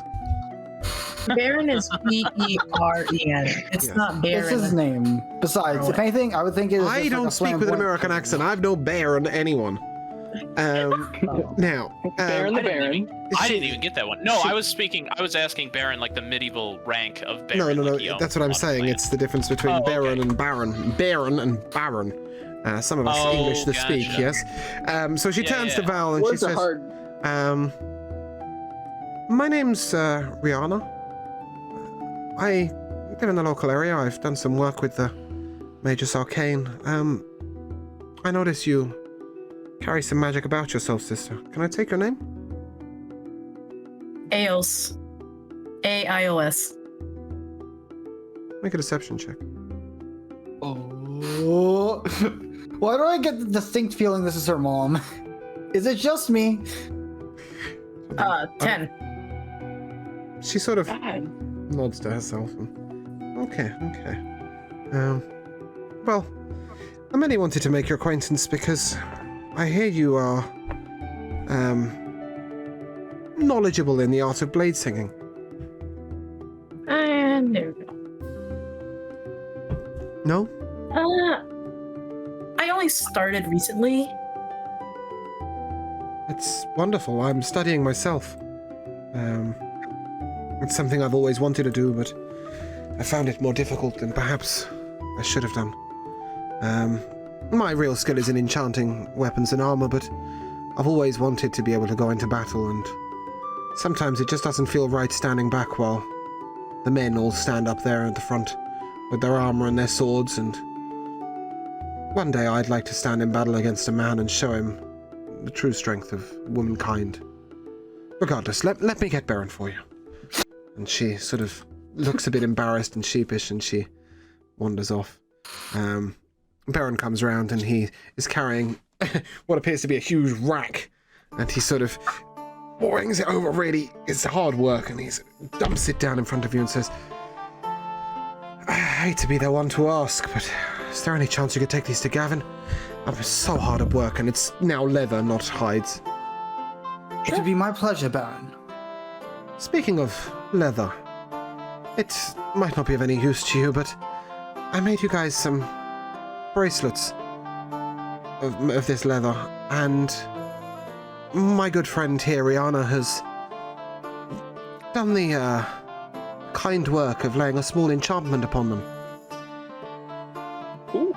And I believe there were 6 of you? Cool. Is that correct?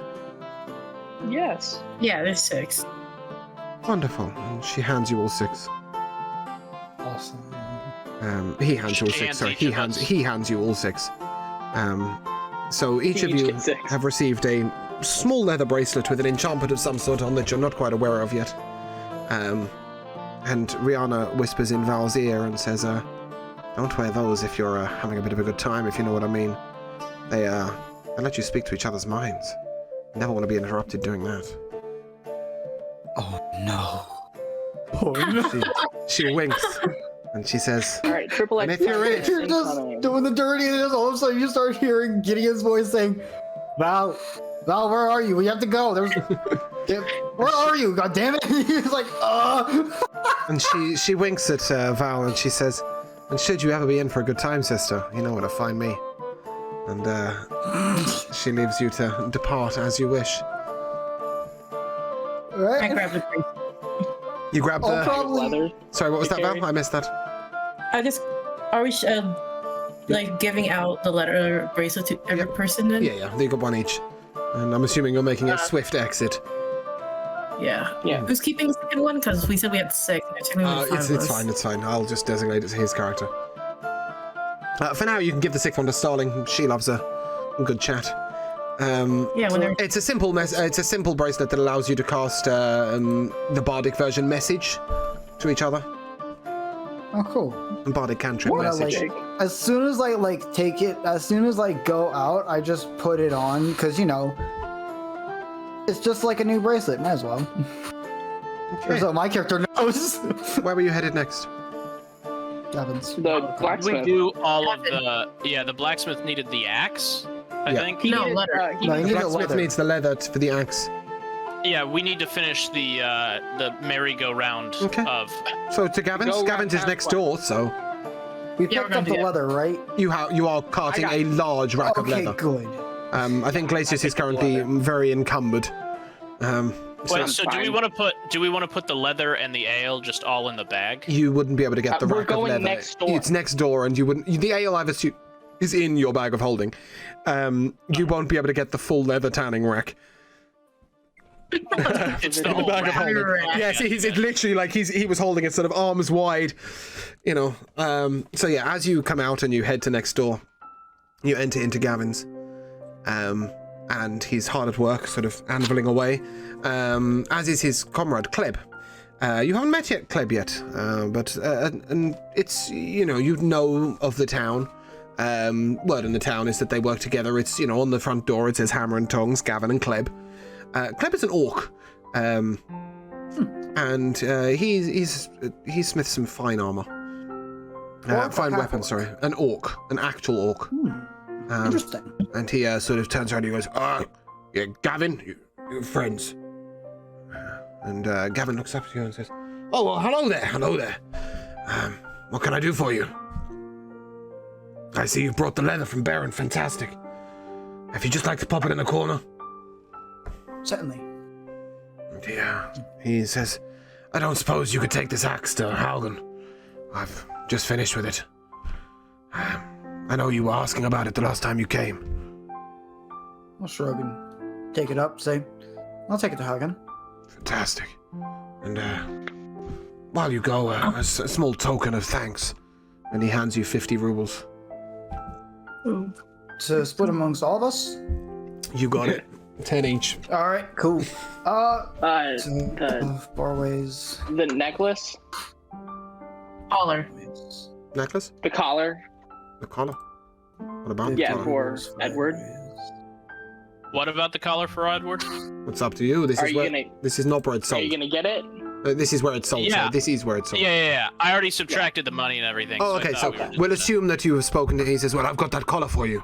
If you have the Yeah, money now. We each get 20 And blah, blah, blah. 500, double check. 500 rubles, collar equipped, blah, blah, blah. Fantastic. Yep. Sorry about that, guys. I kind of breezed over Were that. you able to find the collar? You're good. You're good.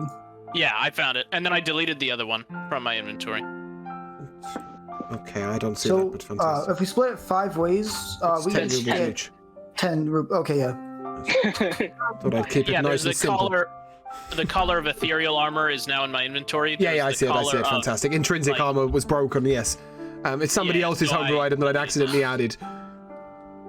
Alright, and then Funny enough, it was last almost the exact part. same thing. Yeah, I stole it. I stole the wording of it, but they'd made it as armor.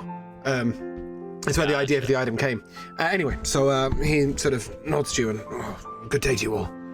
And Before day. we leave, yeah, before we ask Gavin, do you have any light armor, like leather armor? I do.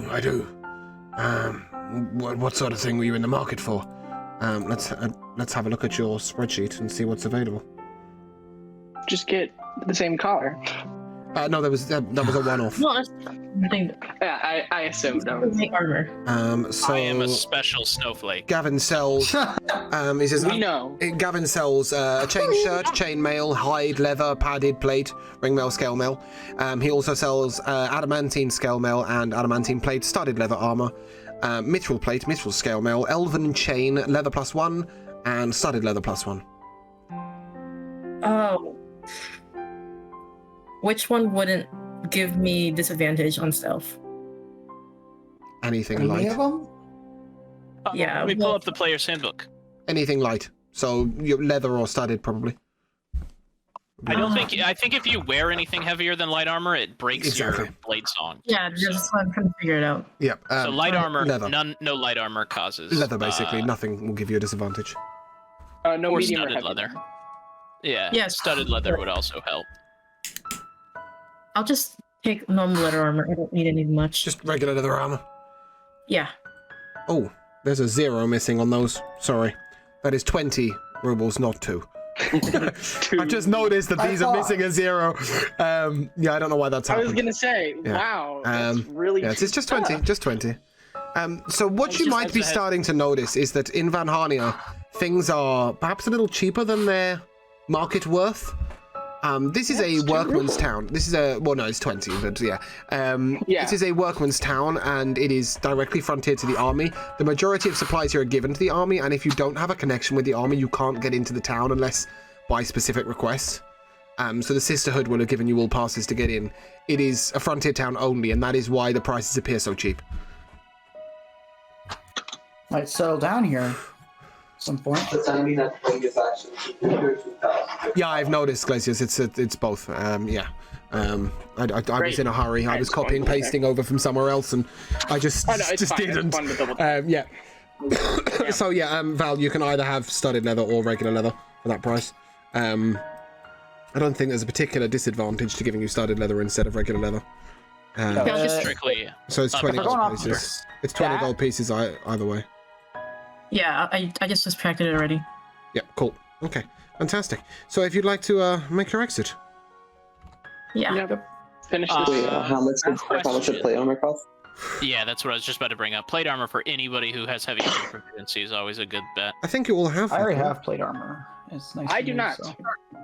Oh, why? I know I definitely do. Wait, Glacius, Well, why I would need it. you don't want to be wearing plate armor, do you?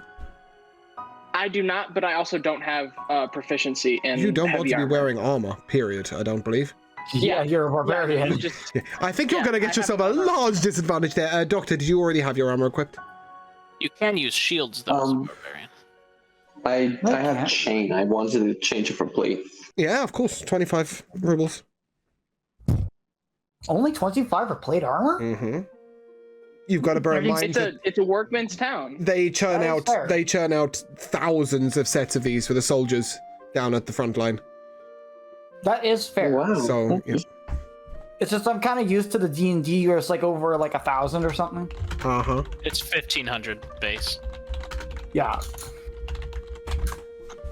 Okay, yeah, Yeah, this is your chance to 25 get then. yourselves equipped with the basic equipment early and ready, basically. So yeah, cool. Okay, so as you make your way out to Halgan's, I believe, is where you were. Is your second to last stop, or your last stop? Yes, your last stop. For the go around town quest. Yes, your merry-go-round. All right, let's go. Alright, we go. As you might remember, Halgan's is slightly outside of town. Oh, yes. So you reach the gates, and the guards Is it sort of looking better nod to than you. And as you head round to Halgan's, you see his shack with the door firmly closed. Good. Go it's up looking and knock better. on the door. You don't get a response.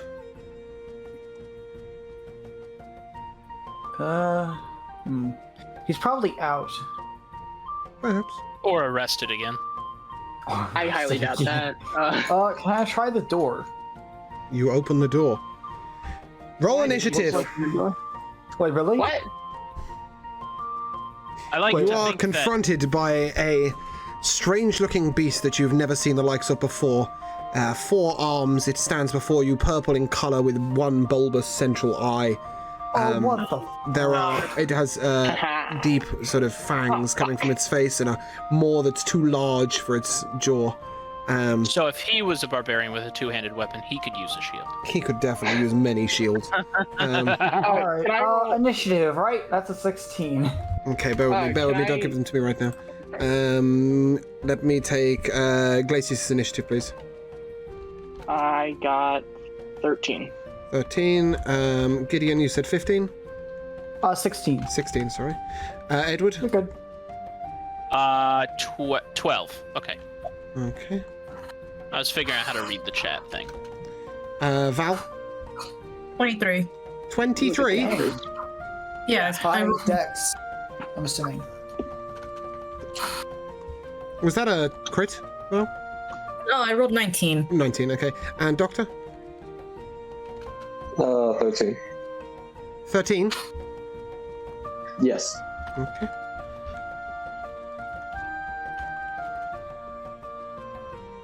As you turn around, expecting, you were meant to meet Starling at the blacksmith's, but she didn't turn up.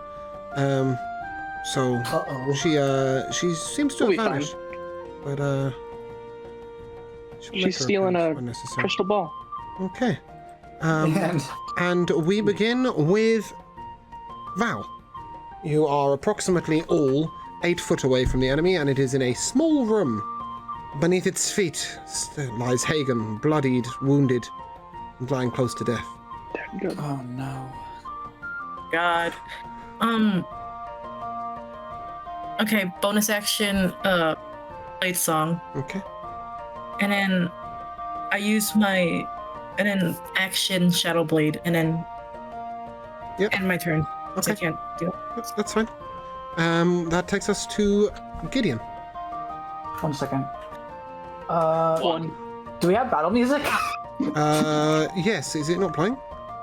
I No, know I'm jokes are I'm still I have here. Janty. Oh shit! I've played it. I've played it out loud instead of playing it into the thingy. Sorry. You're good. You're good.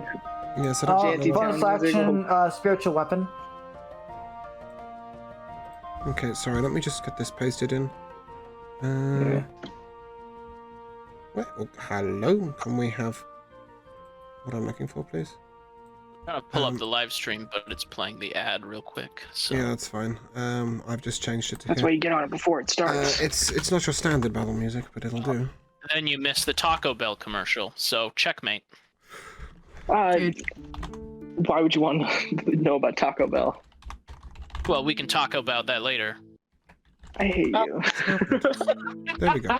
Okay. Set up, payoff. So you. Bonus action, spiritual weapon. Yep. There we go. It's coming in now, right? You can all hear it now. Yes, there we go. That's what I The was new looking map, for. by the way. Once No, again, no, you're not going to get a map for this. This is all theater of the mind. No, I was just talking about the map of Oh no, my thing just the map that's crashed. currently up. Oh yeah. Sogravia. Sogravia. Yes. So. Yeah, I'm trying to compliment you. Oh, thank you. That's the graphic designer's work. She's epic. Woo go dogma. Right. Okay. So, sorry, you casting spiritual weapon? Yes. Yes, and my D&D Beyond just crashed. That's fine. How does your spiritual weapon appear? Once again, like a giant long sword. Gonna fly towards the monster. Yep. And attack with it, I assume. Yep. 1 second. I need to pull up the sheet on my phone because my thing is not working. You got a dice? I do have dice. Yes. Yeah, but I roll don't a dice. remember what dice Just I roll a d20. I don't. Oh yeah.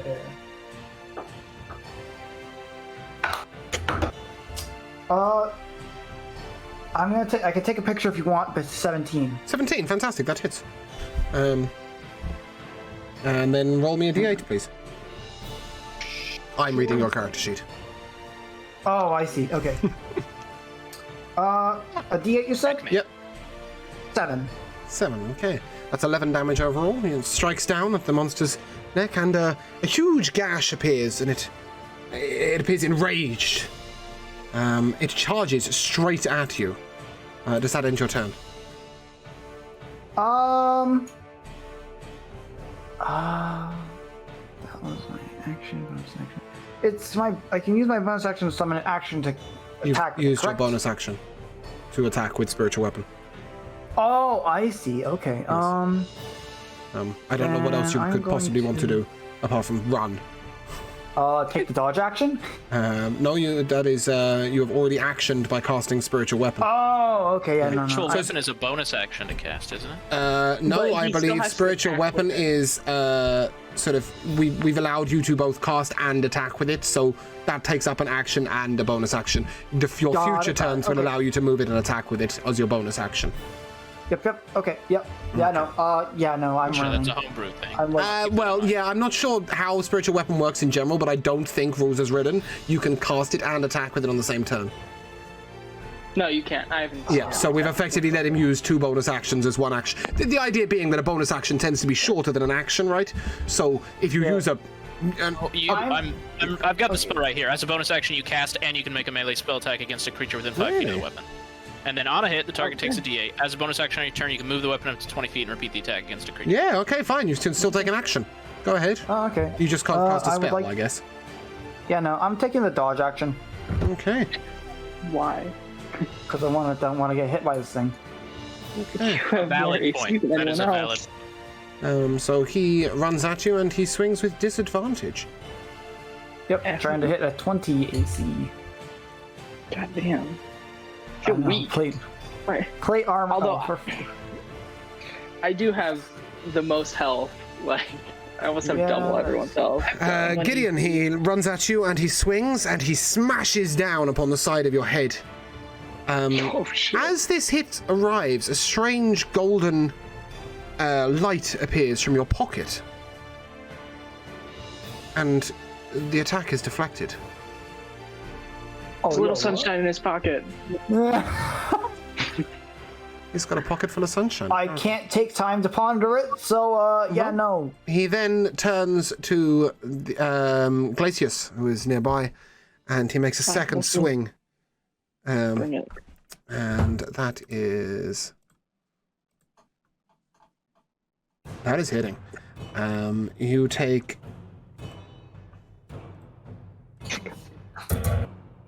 9 bludgeoning damage.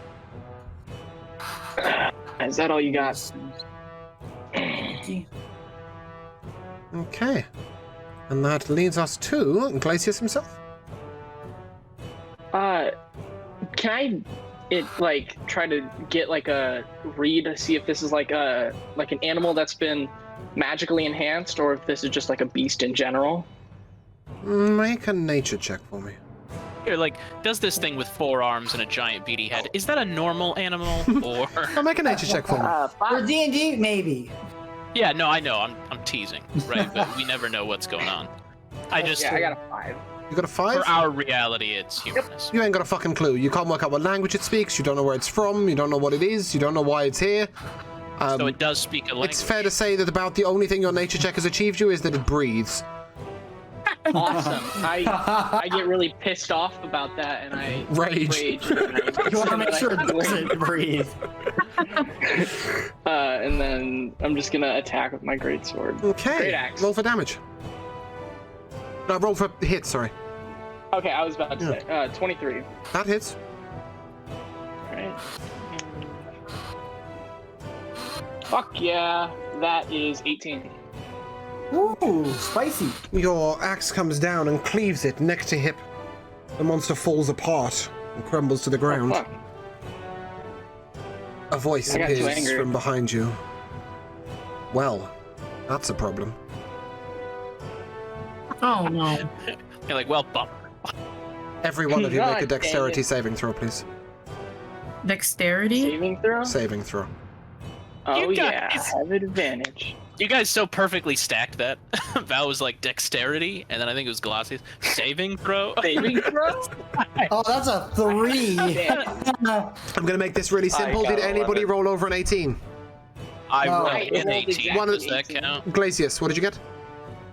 I got exactly 18. That's fine. And I did too. And Edward and Gideon. 3. Doctor. 11. Val. 10. Okay.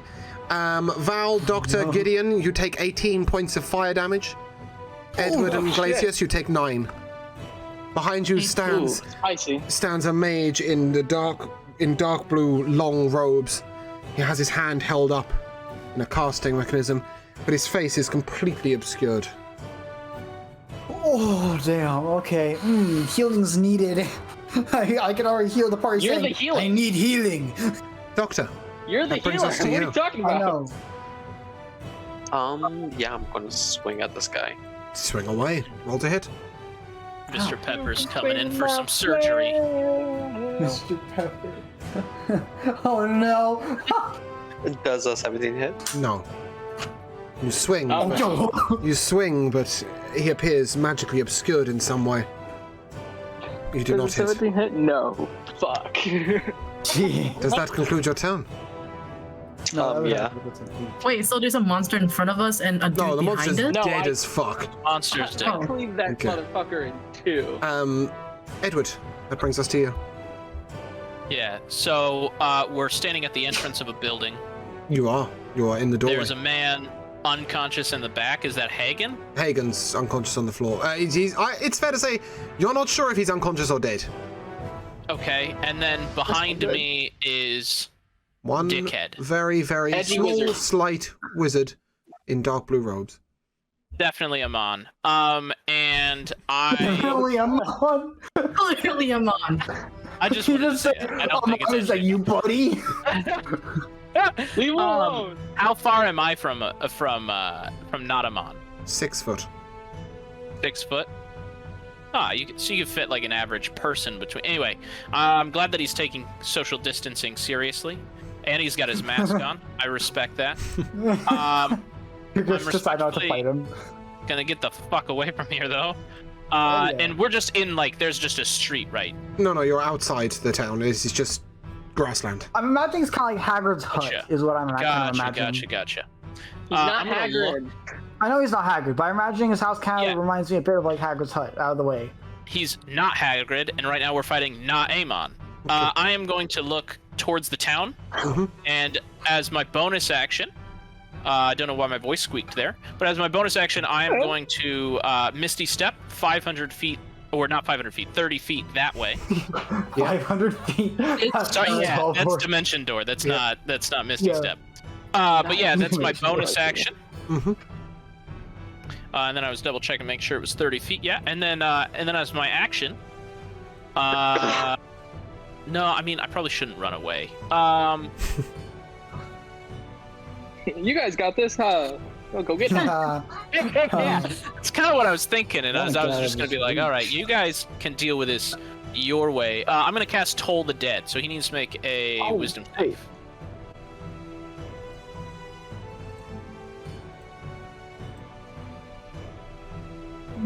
That's a 26. Yeah, it fails, so he takes. Of course, it succeeds, so nothing happens. But it was a lot funnier when I said it fails.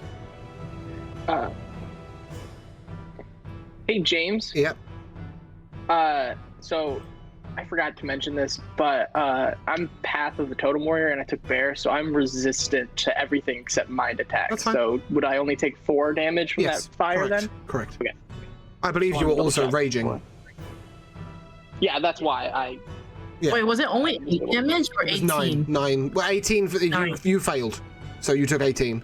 He succeeded I his dex succeed- saving throw, and he's got I was resistance. just gonna do my math wrong. And remember, we all had 5 temp HP. Yeah, that's Yeah. fine. Okay. Not me. So he. Oh. He turns back to Oh the yeah, I group, forgot to give you a drink. and he fires a bolt of lightning towards you all. Fuck. Wait, towards me or towards them? No, all of them. The group.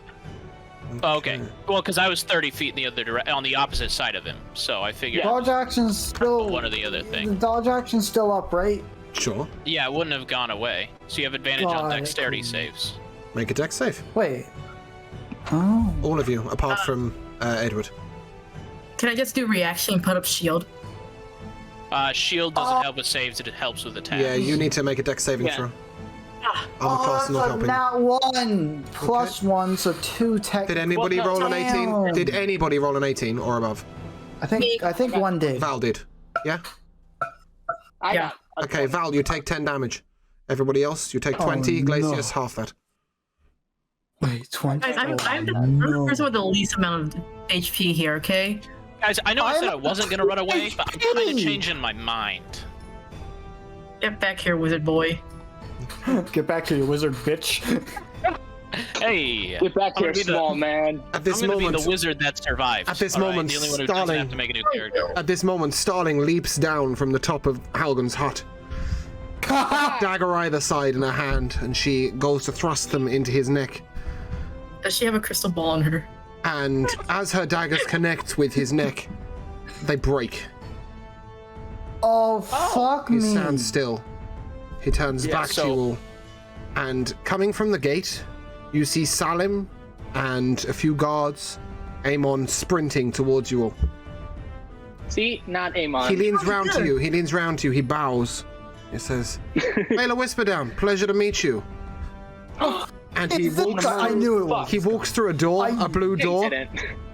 and the door closes behind him. Thin air. He's gone. What's funny is Oh, what's funny is you just left a shadow. He's gone. He's Why gone. is it so hard? You had to leave. It's Amon Whisperdown. As the group arrive on the scene, a young girl dressed in green robes turns around to you very quietly and says, "Hi, I'm Claros. May I heal your wounds?"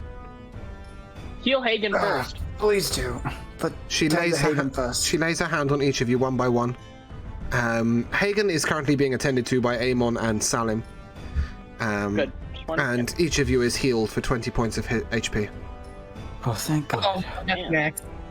And I'm back at full, boys. Amon Not turns around. Hagen is suspended in the air, in what appears to be a dark blue bubble. And Salim is concentrating very hard. Virgil arrives on the scene, and he touches Gideon on the shoulder, and again, a large heal. Consider yourself healed to full health. And he then proceeds to go around to the next one and the next one. For those of you who are wondering, you've never seen a paladin lay on hands over and over again. He's a pretty handsy paladin. As he finishes, Sure, can you do that? as he finishes with the last one of you, he collapses to the floor. And he's dead. And Karis turns to you all. Karis turns to you and says, "Oh, I'm so sorry. Sometimes he expends himself too much for the force of good. You ran into Baylor Whisperdown." Doctor, use your You hand. could say that. Baylor shakes Well, his he ran into us, but Eamon shakes his head and he says, "This is a disaster. We can't keep Hagen like this forever. There is something we need. If you would head down to the forest, a lot of you run as fast as you can. You're looking for the King's Thistle. This is a large thistle branch with thorns of the deepest red. One sprig will do. Please, as fast as you can." As he's speaking, I quickly take out the axe. I left. Kind of, I don't know, put it into a table or something and run. And Gideon, we have more pressing matters to attend to than his man's axe. Could I use lay on hands on the paladin who collapsed? Yes, you can. Then Doctor collapses. Yeah, I'm giving like 3 points of health. The doctor collapses. Yeah. He sort of comes to and I am sorry. At this point, Torgar, who sort of appears a little worse for wear, comes sort of jogging up really slowly, and he turns to the group and he says, "Oh, did I miss the fun?" Yeah. Aren't we all gone in the forest somewhere? Yeah, Not quite. I think you're forest about to leave. You're about to start running. Aemon turns to Torgar and he says, "Go with them. Look after them. Why are we running into the forest again? Can You're someone looking for bring me King's back? Thistle to save Halgan." Oh, gotcha. Okay. Gotcha. King's- And what was the axe about? That was the axe you'd brought him. That was his axe. And Right, Gideon needed to put it somewhere, so he just left it inside Halgan's table. That makes a lot more sense. Okay. When you're feeling better. Right, so Know what I'm doing. you are entering the forest, correct? Yep. Yeah. Seek ye the wonderful axe. Surprised you haven't got any Twitch daggers thrown at us yet. I don't speak too soon. Speaking of, 3 daggers fly off. We don't let them roll 3 daggers. Let me just skip the track so that we get some peace from this racket. I don't know. I think it makes sense in this dire situation. Well, here's your forest skipping music. Enter into the forest.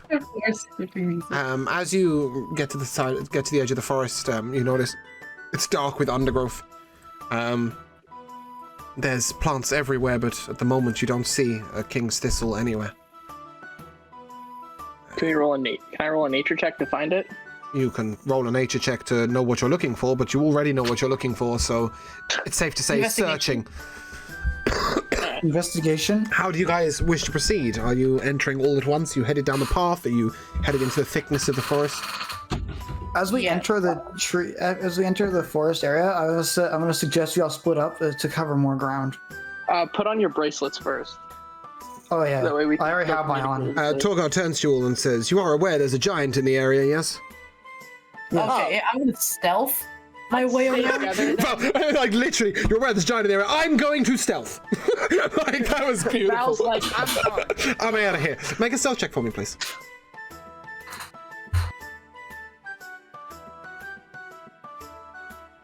Okay. 21. 21. You're invisible. Yeah. Invisible. You're invisible. Even the fox can't find you. What fox? Indeed, what fox? What does he say? What does he What does say? the fox say? So are you splitting up or staying together? Torgar would like you to stay together, but it is your call. I'll stay with together, you. but loosely. Together. I'll I suggest feel then like I'll we should like stay with the group. Okay. stick together but loosely. Path or off the path? I mean, I'd say stay together, but where's Val? off the path. Yeah. That's true. Where's Val? Okay. Edward, can you summon your familiar to give us like a bird's eye view? That was a good pun. I appreciate that, and I'm giving you an applause. Can you also give him a Didn't familiar? even mean to do that. Didn't even mean to do that. But yes, yeah, I'm having Polaris circle above. Starling taps Val on the shoulder. Val, you turn to her, and she appears as invisible as you. And she says, hey sister, you haven't got any daggers, have you? Mine seem to, and she just holds up 2 hilts in her hands. I'll just give her. I have a bag of endless ones. 2 out of 5 direct. No, I'm just gonna give her 2 out of 5 ahead. Yeah. Okay. So she takes these daggers and she sheathes them in her side, and she takes a look at the blade and she goes, "It's good work. Good dagger, this. Thanks." Stole it off a goblin. You're not here. You aren't here. This much is true. You still have a goblin. You're not here. You don't know. So yeah. Can I have a second bag of holding just to store daggers in? she's got an endless quiver. Oh yeah, is that homebrew or should I just like? I'll hand them to you at the end of the session. Okay. Thanks. Rock and roll. So it's an endless quiver. Basically. Yeah. Can we test that? No. Later. We can test it later. Right now. Right now, Hagen's dying. If you wouldn't mind getting I suggest a going shimmy off the on. path. Okay. Wait. Actually, can I find like a woodland creature or something, some kind of creature of the Can forest? we do that while on the way? Make a perception check. Well, yeah. Make a perception check, I'm let's just- doing that. All right.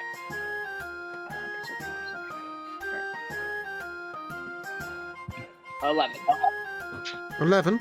Okay, you can see a small fox and a squirrel. I'm gonna do. Can't see Val. I can't see Val. No one can.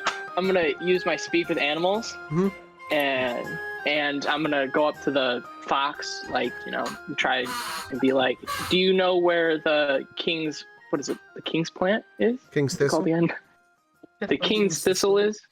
Or The fox and sort I of kind looks at you blankly, like its knowledge of herbalism isn't particularly high.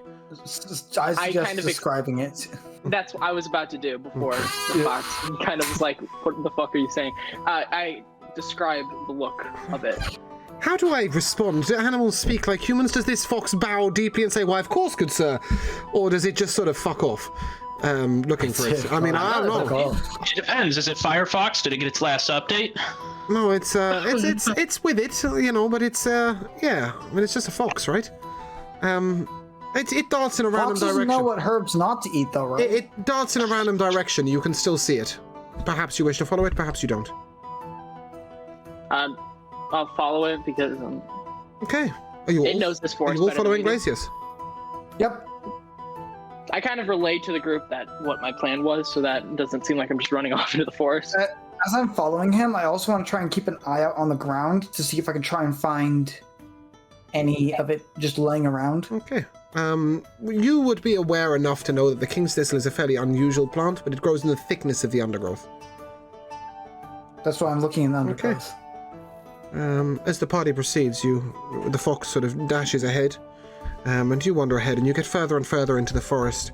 At this point, the sun is past its zenith. It is now sort of 5 p.m., and the forest is quite dark. You keep going, and I don't think Elvis knows. all of a sudden you hear a loud sort of... Something fell off a table. And you hear these huge sort of thumping noises coming closer and closer. Oh, fuck me. Torgard turns to you all and he says, "Guess I didn't miss all the fun." Oh, fuck me. He smiles and he's like, "I guess you didn't." Roll initiative. Fuck yeah. Alright, let's pray for better luck this time. Should I also do as well? Nope, that's a 10. Damn it. Before you stands Hey. not your standard giant, but a large giant with It's a giant white beard, blue skin, wearing cultured boots and a giant. fine fur cloak. Wearing cultured boot. This is giant nobility. It is. Wait, And it speaks. wait, should I roll? It's Amon. Yes, No, sorry, Val. Should I roll initiative as well? Yes, This is yes. also the All of you roll Pokemon. initiative. It's fair to say you will start the battle hidden, but roll initiative. And we start with Val. Your initiative, please. 23 again. Okay, that's why I started with Val. Gideon? 10. Yep. Glacius? I also have a 10. Doctor? What is that? 18. Okay, yeah, you're going first. And Edward? Well, Actually, I got about that a was 23 plus or minus 20. 3. Well, yeah, I mean, that would be the minus. Cool. Okay. The frost factor in giant all of them. looks down at you and says, sort of pokes down at Torgar and goes, I see you brought me breakfast. Oh, fuck me. It's 5 p.m. It reaches behind it and it grabs a rock and it tosses it towards Glacius and Doctor, who were standing a little too close together. Make a dexterity saving throw, please, the two of you. It's all the dexterity saving throws, guys. I still So he's a have tosser? Yes, he is a tosser. Glacius, you got? I got a 12. And Doctor? 6. Deck saves all the way down. Okay, you both Yes, take sir. 14 points of bludgeoning damage. Oh, Is that the best you can do? Damn, I haven't you heard really shit. want to tempt fate, bro? And that brings us to Yeah, Val. I do. Nah, So he's same not here. just a tosser, but he's also pretty blunt about it. That brings us to Val. So, I assume my blade song's gone then? No, we'll leave you blade singing. That's fine. Shadow Blade Okay. available. Yeah, It's only been 10-15 minutes. I don't Is know. my blade? How long does it last? Yeah. 1 minute. Oh, yes, Oh, it's yes. over. Yeah, sorry, I thought it lasted an hour for some reason. Yeah, no, it's gone. Yeah, okay, so, bonus action, blade song. Hold on, are you resummoning a Shadow Blade, for example? I think it's fair to say you would have done this as you heard the giant coming, no? Yeah, so Yeah, let's say you've got Shadow Blade available and, etc. You had prepped for how that. far is it behind from me? About 15 foot. 15 feet. Okay, do I want to? Okay, I guess I'll attack. Okay. Roll to hit with advantage, please. Okay. I'm assuming you're also not walking straight up to its face, you're coming in at its side. Yeah. Yes, okay, roll with advantage, please. Advantage. Wait, do we all 25. get? That hits. Roll for damage. Okay. Roll for damage. Obviously with sneak attack. Yeah. This is a sneak attack. Oh, I don't have- No, you're I'm not not sneak attack. rolling. Never mind. No, sorry. You're not sneak attack. Yeah. No, it's me that Totally needs to roll sneak with attack. sneak What do you attack. mean? How much? What's the damage? 8. Okay, a solid hit to the back of its calf. And Torgar chuckles and he goes, "That's it! Take its knees out!" How tall is this giant? 18 It's a foot. giant. 18 foot? Yes. You are standing approximately up to its mid-thigh. At this Yeah, point, 3 times my height. Starling dashes by and she runs up its back leg. And she sort of, one dagger in the side of the neck, and she goes for its eye with the second, but it sort of glances off and takes its cheek. Let me just roll for the damage. Damage. Ah. Mr. I Dan. see you too are a man of culture. That is 15-meter titan. 6, It's 5. Yeah. 2. It's an abnormal. We're just gonna. Do you really have to roll sneak attack as a separate? No, there we go. Okay. No. Sneak attack is just added d6 to the attack. No, I meant like, does it not give me the d6 option? Yes, okay. And also, there we go. Captain Levi comes in and Deus Ex Machina it. She claps the bastard. behind this. She then remains hanging with daggers from its neck. And that leads us to Doctor.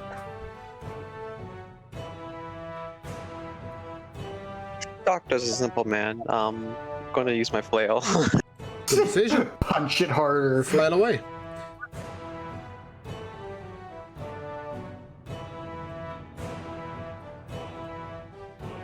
The AC wouldn't be lower than a 6, would it?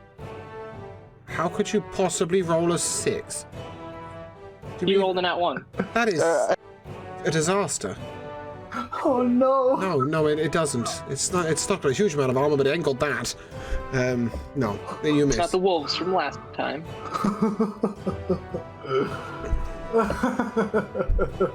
Okay, that leads us to... Oh, good old Torgar. Torgar takes his axe from his back and he raises it above his head. He charges in and he swings once to the right of his leg, once to the left of its leg, and once straight at its groin. Yeah, kick him in the dick. And then he discovers that he hasn't yet equipped his axe. There we go. He just goes in with fists against a giant. Dude's just gonna punch it to death, man. Yeah. I have Gonna just God of War rolled him. 3 2s in a row on a d12. Regardless, it hits.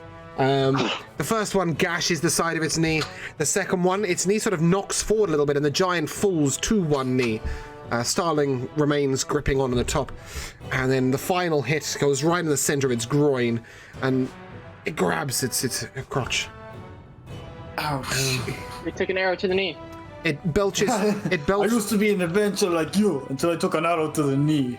The More like giant that. belches forth a cone of frost towards you all. Oh fuck, it's a frost giant. Yes, it is. Dex saving We're in the throw. north, right? No. Yeah, that's why I'm useless. Make a Constitution saving throw, please. For who? All of you. Okay. You spelled everyone but Edward wrong. So God damn, dude. A con save, you said? Yep. Yes. Nope. I got Don't really cut it, good. Edward. That's a Okay. 15. Okay. It's It fair to doesn't say cut it. nobody has succeeded. you're saying a nat I 1 had- doesn't cut it. Fuck off. Oh it's- wait, I got an 18. Yeah, no one succeeded. You don't take any damage, however, you are all slowed. Oh. That's, Oh, it's not. So can that's you read not us the good, effects of not slow? bad. Hmm? What is the effects of slowed? The exact effects of slow, you have half movement speed, you may not take more than one attack action on your turn, I believe. Let me just get this up. Your target speed is half, you have a -2 penalty to AC and dexterity saving throws, you cannot use reactions. There you go. Sorry, that is the exact effect of it. Oh no, that's crippling for some people. Yes, it For is. some people. I'm looking at Edward. Wait, it's not crippling to me at all. I cast spells. Yeah, I don't care. Yeah, no, reaction, shield. that's okay. Oh, I don't even have shield. I don't know why you think Okay, that. right. All of us. Anyway, all of our melee regardless, friends that brings us to Glacius. Who casted the spell? The frost giant, although it wasn't a spell, he belched forth a frosty breath. Oh, gotcha. He's got the acid yeah. reflex. I get it. I think it's very simple. I'm gonna rage. I'm gonna run in. I'm gonna hit him. Please do. I'm going to. Shoot, fuck him. Yes, he did. And that's how it feels. I'm gonna reckless attack, so that way I have advantage. But I have advantage on the attack, but He has an advantage on advantage attacks on you. attacking. Yeah, that's fine. Yeah. Alright, does a 21 hit? It does. Okay, just one check. Alright, damn it. Oh my god. 18. Nice.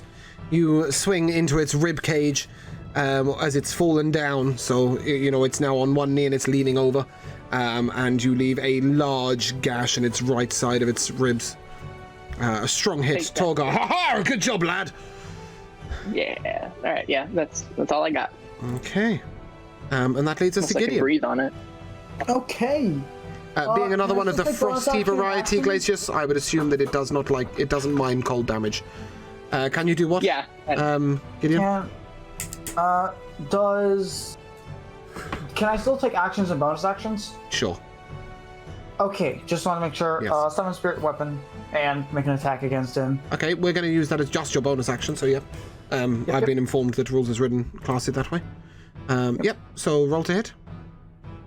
That would be a 21. That hits. And But only barely. deals him, and deals him a good old 7. not showing up for some reason, but it's 7. 3 plus 4. Yeah, 7. Yeah, got it. Yep, your golden sword sort of swings at we'll say the back of its neck, sort of just below where Starling is gripping on to its face, and leaves a good dent. The enemy is fair to say now bloodied. Can make your primary action. I want to bless. I'm gonna cast bless on. I'm gonna go with Glacius, Torgar, and Starling. Let's just Torgar, Starling. Nice. Thank you. They're the ones that are going to be doing the most, I feel like. Sorry for the rest of you. Well, it depends what it is, right? I don't think Edward's going to need a bless to do damage. Yep, and that brings us to Edward himself. You darn tootin' it does. Alright, somebody's got to take care of this 5-gun motherfucker. How far away am I from him? 12 foot. Okay, let's change that by increasing it by a lot. I'm gonna move 15 feet in the opposite direction out of the bravery of my heart. What's your armor class? My armor class? Oh, am I within its range? So it'd be an attack of Yes. opportunity? Very okay, much then so. I'm not gonna move. No, I'm gonna I stay thought- right the fuck here. Yeah, it's fair to say But- that because the giant is 18 foot tall, its reach is slightly larger than your average reach. You are all within melee range. I assumed its reach was gonna be 10 feet, but it's 12. So then It's I'm not 15 gonna- actually, if you want the not gonna- specifics. Oh, cool. Yep. So instead, what I'm gonna do is mostly cry, if that's okay. I don't know if that's a regular action. No, we'll give that as a bonus action. And then I think That'd be a bonus free bonus. action, actually. That'd be a free action. I think instead I'm probably gonna cast. Is there anyone else in front of me? Is there anyone else in a 15 No, I think foot it's fair to cone say in front of me? you're all sort of, you're all in a line together. Yes, well, firstly, Starling's hanging on to the back of its neck. Secondly, Glacius, Doctor, and Torgar are all at its feet, right in front of So it. there is someone hanging off its neck. Well, and That- also they're that right in front of wouldn't you. Yeah, don't color spray them. They don't want it. All right, so listen here. That is a great spell. It is a great spell, but your allies may be offended. Yeah, well, because they definitely, they likely have lower HP. Yeah. I shouldn't bless the thing, so instead I'm just cast Firebolt on it instead. Yeah, that's an 18 to hit. That hits. Yeah. Should I do fire or necrotic damage? What do you Fire. guys think? I should do fire. Yes, All right. it's a cold monster. I'm just gonna throw that out there at you straight away. God from the skies said fire, so fire it shall be. Yes, a word of And that's- advice. 2 damage. Okay, your firebolt strikes at its cheek, and you notice that it seems to offend the monster almost. It is, it is antithesis to its being of cold, and it sort of writhes backwards. You do more damage than you thought you did. Gotcha. Oh, and then, it has. then, while it's busy falling backwards, I'm gonna Misty Step 30 feet away from it so that it doesn't get the attack of opportunity. And that was my action and bonus action. So Okay. that's everything. That brings us to Val. Kick him real am I good. Getting right next to it. Or Yes. How far am I? You're right next to it. Okay. To the back of to the back of it. It's currently fallen slightly forward. It's on one knee. Its head's tilted back. It's fair to say you can reach almost any part of its body if you leap high enough. All right. I touch it, and then I cast Inflict Wounds. Yep. Roll to hit, I believe. Is that correct? 11. Yes, roll a hit to see if you're able to get him. Yep. Roll with advantage, please, Oh, okay. because you're behind it. Oh, Flanking 26. Well, that hits. Jesus. I'm not rolling. Okay. I'm necrotic. You're not a rogue, no matter how much it shoots you like one. What was the damage? Sorry. 15. Describe its demise. Oh! Oh. Oy. I don't know. I I know. disintegrated. You just use I inflict don't know. wounds. What happens to it? I don't know. I don't know how to inflict wounds. I guess. Close was there intact. All right, we need to be just able Val, to collect please. the Just Val, bounty. please. Sorry. was there already like slash marks on there or something? Yeah, sure. Lots of. Okay, so I just make all the slash marks or all the damage on it just like bigger. Oh, And like it's they're sort of sort of almost bleed. reenacted. Yeah. Oh, wonderful. So as you touch it, the wounds upon its body sort of rupture into larger wounds and larger wounds. Bits of its body are now falling away, and in a big burst of blood and gore, the frost giant collapses forward to its face.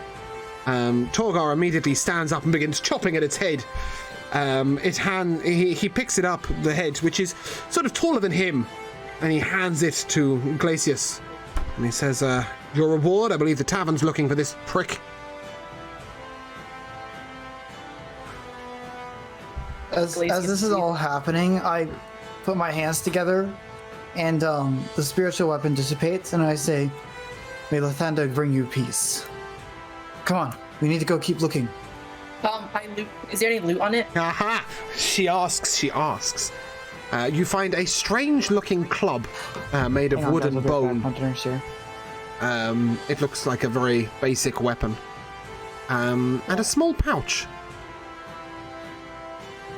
And inside the pouch, you see 5 glittering jewels. They appear sort of circular in shape, and they are almost white, but they glisten with sort of as if they were made of pure frost.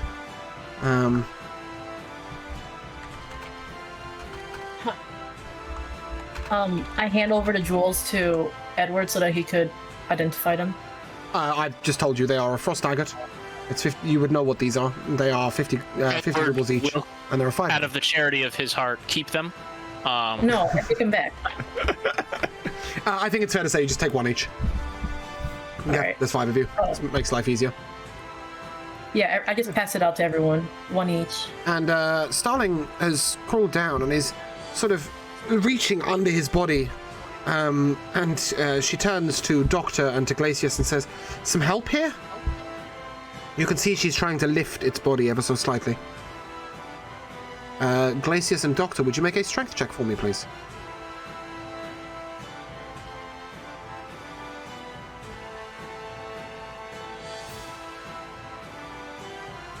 Glacius and Doctor, strength check, please. Oh. It appears Nat like 20. 5. Sorry. A nat 20? Mm-hmm. Okay. As the rest of them are all struggling, you put 1 hand under the giant's body and lift it with ease. And underneath, Actually, throw it up in the air. underneath lies the king's thistle that you were looking for. Fuck yeah.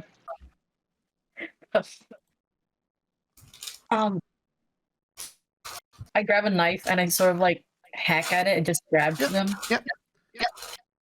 You now carry the king's thistle to save Halgan. Let's go.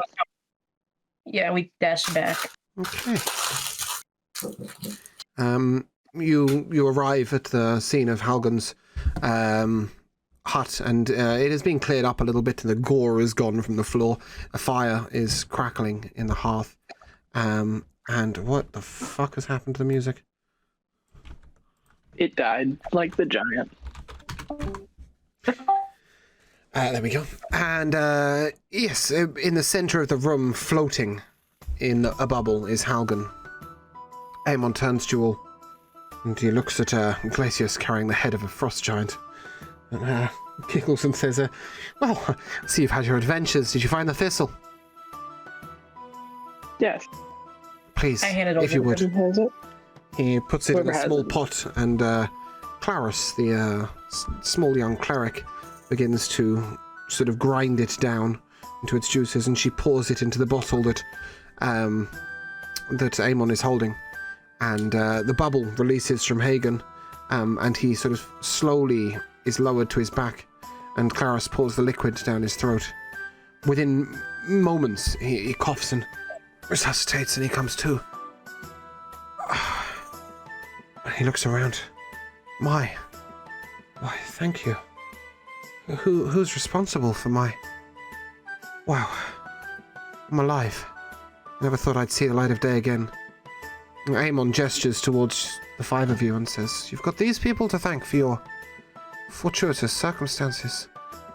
Go up to Hagen, and put a hand on his shoulder and say, "Good to have you back, old friend." He We also got your axe. unbuckles his cloak from around his neck, and he hands it to you, Gideon.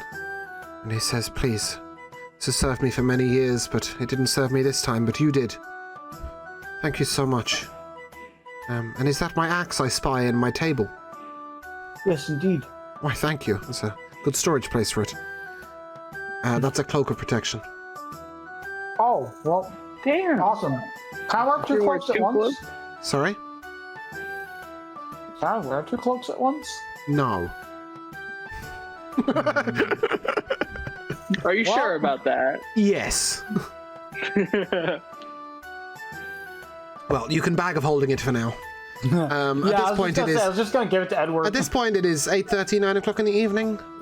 Starling turns to you all and she says, "Then about you guys, but I'm tired." And then, "Oh, Val, thanks for the daggers. I brought you this." And she hands you a crystal ball. And she says, I explored the area that you asked me to take a look at. Perhaps on the way back to the tavern, I could tell you of it all." Yes, definitely. So as you walk back to the tavern, she turns to you and she says, "It's the strangest thing. There were bodies in the room, but they were all suspended in those blue bubbles like Halgan. And each one of them appears to be close to death.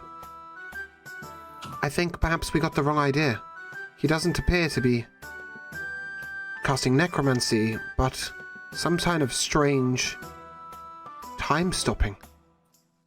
The bodies, they rotate very slowly and don't appear to breathe at all, or if they do, it's so slow it cannot be detected. I think perhaps he's keeping them alive. But for what, I don't know." Am I able to hear this conversation? Yeah, she's talking to all of you. Okay, I was gonna say, that still doesn't quite explain why he has the mark of something fiendish on that door. Well, it just so happens I did a little bit of research there. I spoke to Rihanna at Baron's. She knows a lot about magic. And she says it's a ward of some sort. It doesn't appear to be demonic in sense, but it is in fact anti-demonic. She says it's a circle of protection. It is often used in summoning, but not on a doorway. It would give the same protection, but merely on the door. Well, I feel like quite a right fool for suspecting someone, but it's to be expected in these trying times. Salem is a strange one. Well, anyway, I'm going to take my room and take my leave. It's been such a pleasure journeying with you all, and I'm sure we shall meet again.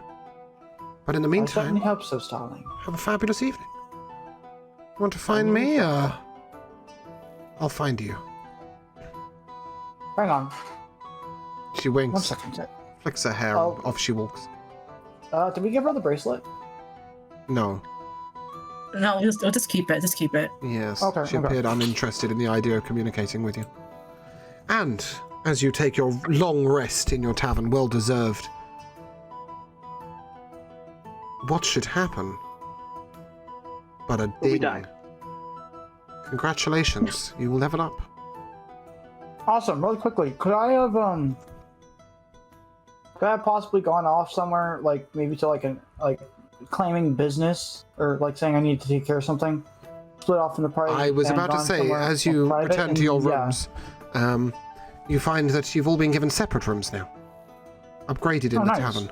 As you hand in the frost giant's head that you were carrying, Glacius, the party receives 3,000 rubles to split between you. And Gideon, you find yourself in your room looking at the necklace. And a note is wrapped around it. For it is a necklace. You seem to now have 3 necklaces to wear. But this one is a locket, similar to that was given to Edward. The note says, My dearest Gideon, as you know, your family, your people, your race were lost to us long ago. But recently we've been making incursions into continents abroad and discovered some of your people. Inside is a token of the faith of your gods. The original faith of the Asimo. And here, detailed in this letter which is attached, you may find some information on the gods and goddesses of your kind. May this bring you peace. Brother Caldrin? Is that correct? Yeah. Good. Name might change. I thought of it. Completely forgot to find the name. It is going to have to change, so... Yeah, I'm probably going to change it to something. Okay, we will change this name in future, but that is the name. It is there. Mm-hmm. And on that note, I have some questions if with we're your about long to end. rest, we shall end, but what questions do you have, Edward? So, number one, I had messaged this in the chat, but I didn't want to interrupt somebody, and it didn't seem like a good thing, but how fine were the giants' clothes? It's fair to say that the wonderful cloak that it was wearing would make a great bedspread for about 8 humans, Gotcha. or a spiffing rug. Gotcha. Sell it. Okay. Here, Yeah, so I sell was it. thinking we You would can have sell it. taken Take that it. and sold Yeah, it. Sell it to that's fine. Baron and get a king's That's fine. ransom for it. In terms of loot distribution, we should probably discuss that after the stream, if that's all right. Oh, okay, gotcha. I thought we were all leaving right now. Yeah. No, I merely would like us to discuss the MVP of the session. So, first I come to Doctor. Who was your MVP for today? Or what? What action or wonderful thing that happened was your MVP for the day? My MVP, right, I believe today would be, well, I can't really decide. There was Amon who told Doctor about his sister, and then there's also Starling just being Starling, so. Oh, I'm glad you like Starling. That's pleasing. Okay, so we have votes for Starling and for Amon. Val, I come to you. Yeah, Starling stealing the crystal ball is kind of funny. Cool. Glacius? Santa Claus Amon was the best. Yes, Santa Claus Amond. Edward? All the puns. The In puns. general. Love it. Yeah. The bird's eye view one was pretty good. That was Mostly- good. And completely unintentional. Mostly because it was unintentional. My favorite thing to do is when somebody accidentally makes a pun to point it out. So, And Gideon? helped me out. Oh, it's really tough actually. I'm gonna sound really selfish, but I really thought the MVP for the session, for me personally, was the note. Good. I got. That is the aim. My personal MVP is Val randomly carrying enough daggers to be able to pass 2 out to Starling. That made my day that she just had them at her beck and call. It's been a total pleasure today playing with you. So just quickly to introduce our characters, or to extraduce, I guess, just to remind you, we had today Akai playing Validrin. We had Darth playing Glacius. We had Evan playing Gideon. We played Lieutenant Corsair, playing Edward, and we had Slicer playing Doctor. It's been a total pleasure to have you guys playing. I hope you had a great session. We will be raiding. Who will we be raiding? That is a good question. Are Asgard's live? They are not. So I shall take us to see Rage. Rage is a huge supporter of the channel. He's been here so much. So this is in our mum's basement. Come and show them some love. Come and show them some friendship. Drop them a follow if you don't already. If you haven't caught up with our previous sessions, why not find the YouTube there? And we shall see. Wait, what did you all say his channel name tomorrow was? In our mum's basement. And they're a pair. They're a great pair. And we shall be resuming with Evil Sogravia tomorrow, 3 p.m. Thanks for being here. You know who else we're sponsored by? Rage Shot. I'm kidding, no.